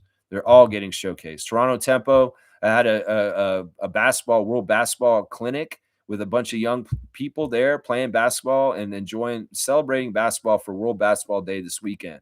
I love to see the youngsters out there. And Toronto Tempo, you're badasses. I can't wait to see you guys take the court.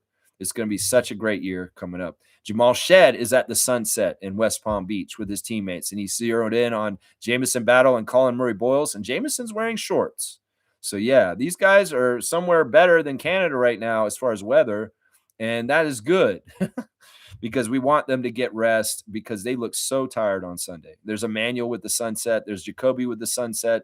Yeah, they're all in the same spot. So I'm wondering if that's where they're staying, or maybe they're at Scotty's house.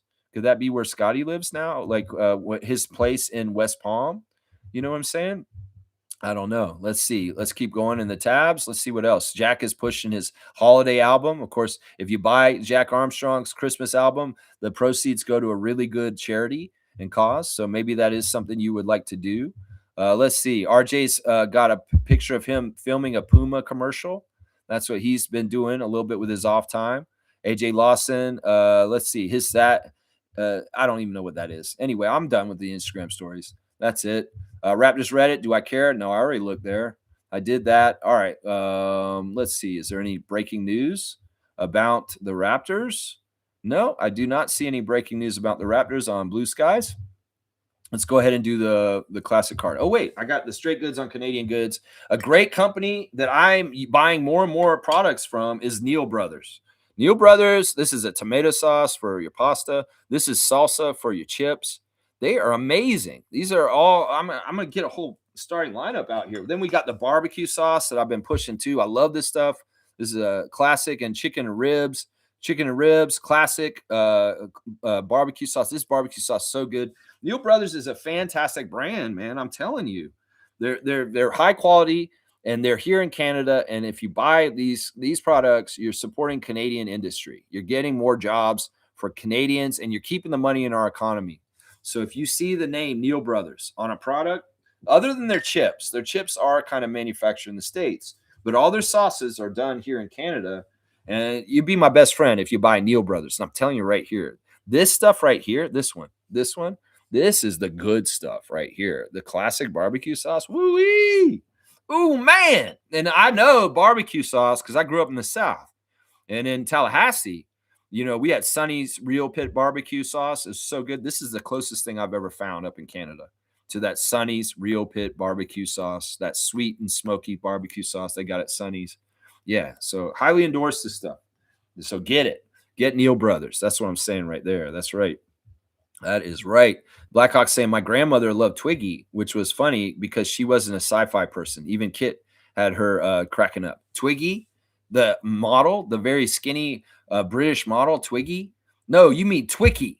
And I'll type in his name. This is how you spell it here. This is how you spell it. That's how you spell his name. Twicky. Twicky. It was never Twiggy. Twiggy is a model. She's a blonde lady from Britain. Yeah. Yeah. All right. Let's do the classic card. All right. I don't know why I even shake it up. Like, why do you do that, Lex? That don't make no sense. Okay. We'll do this one. This is goofy.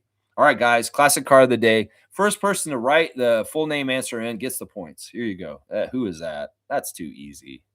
That's too easy. Come on now. Somebody jump all over that. Full name answer. It's only 50 points. There you go. Slug Deezy is the fast fingers, the king of the classic card. 2 days in a row, Slug Deezy. You're getting the Paul Pierce. They used to call him the truth, but honestly, RJ Barrett's the truth now. That's who I think is the truth at this point. Yeah, because RJ's just the truth. He just is. Slug Deezy, 50 points for Paul Pierce. Paul Pierce is the classic card of the day. And Slug Deezy got it. All right, guys. Thanks for watching me today. Let me do the rundown real quick on what I saw earlier. 10 points. You want me to give him 10 points? No, we'll give him the basic 50. I thought about 34, but we only do that for special. All right. The Raptors are going to be missing RJ and Yak again today, which is tough. We'll just have to do what we do. And Darko said there's no excuses. They asked him straight up, do you want to get another big? And he deflected it. He said, we have to play with who we have. And our guys just have to do better and making sure we get all the jobs done is basically Darko's answer because they tried to get him to throw Bobby under the bus in the interview, and he wouldn't do it. He wouldn't say, yes, it would be great if we had a big. We need a big so bad. Of course, I would love him to say that, but he's not going to because he knows his job description. He's not trying to get Bobby in trouble. So on the other side, there's quite a few injuries also. Tyler Hero will be out. Pele Larson is out, Nikola Jovic is out, and Terry Rozier is out due to gambling conspiracy fraud. Yeah. The referees for today's game, Mitchell Irvin is the crew chief. He favors the Heat. Brandon Schwab is the referee. He favors the Heat. And John Conley's the umpire. He favors the Raptors in the statistical past. There you go, guys. Thanks for watching me today. I hope y'all have a great Tuesday. And let's go Raptors. We got to beat the Heat. And the way you beat them is you outplay them. You have to hustle harder, get to the rebounds harder, the loose balls harder, make your shots better. In some ways, their weaknesses are our weaknesses. And, well, who can hide their weaknesses and play to their strengths better in the game tonight will win. Of course, there's a coaching battle between Eric and Darko. And that's always a good, fun test to see. And, Scotty, you want to go get that win? We want to see you pose. We want to see you Hulk out. Because you're winning. So go on and do it again because you had 2 bad games this weekend and you're due for a very good monster game tonight in Miami. That's what I want to see, Scott. All right, y'all, let's go Raptors and hold your head up, Raptors 905. You guys are badasses. And honestly, you're still technically undefeated. So we'll take that undefeated streak to Saturday with the Maine Celtics. They'll resume play then. So, y'all, I'll see y'all tomorrow. You know, I'm not going to say happy holidays and Merry Christmas because I'm not done. I'll be here every day up until Christmas, and I'll be here on Christmas morning too. And I finalized my song yesterday, and it's badass. You guys are going to love the Christmas Carol this year. It's right on point for what we're going on through right now with our team. All right, y'all, have a great day. I love you guys. Let's go Raptors. Congratulations, 905. You guys are awesome. And I'll see you guys tomorrow for reacting to the Miami Heat game tonight. Hopefully a Raptors victory getting back on the winning column again after we beat the Heat tonight. All right, let's go.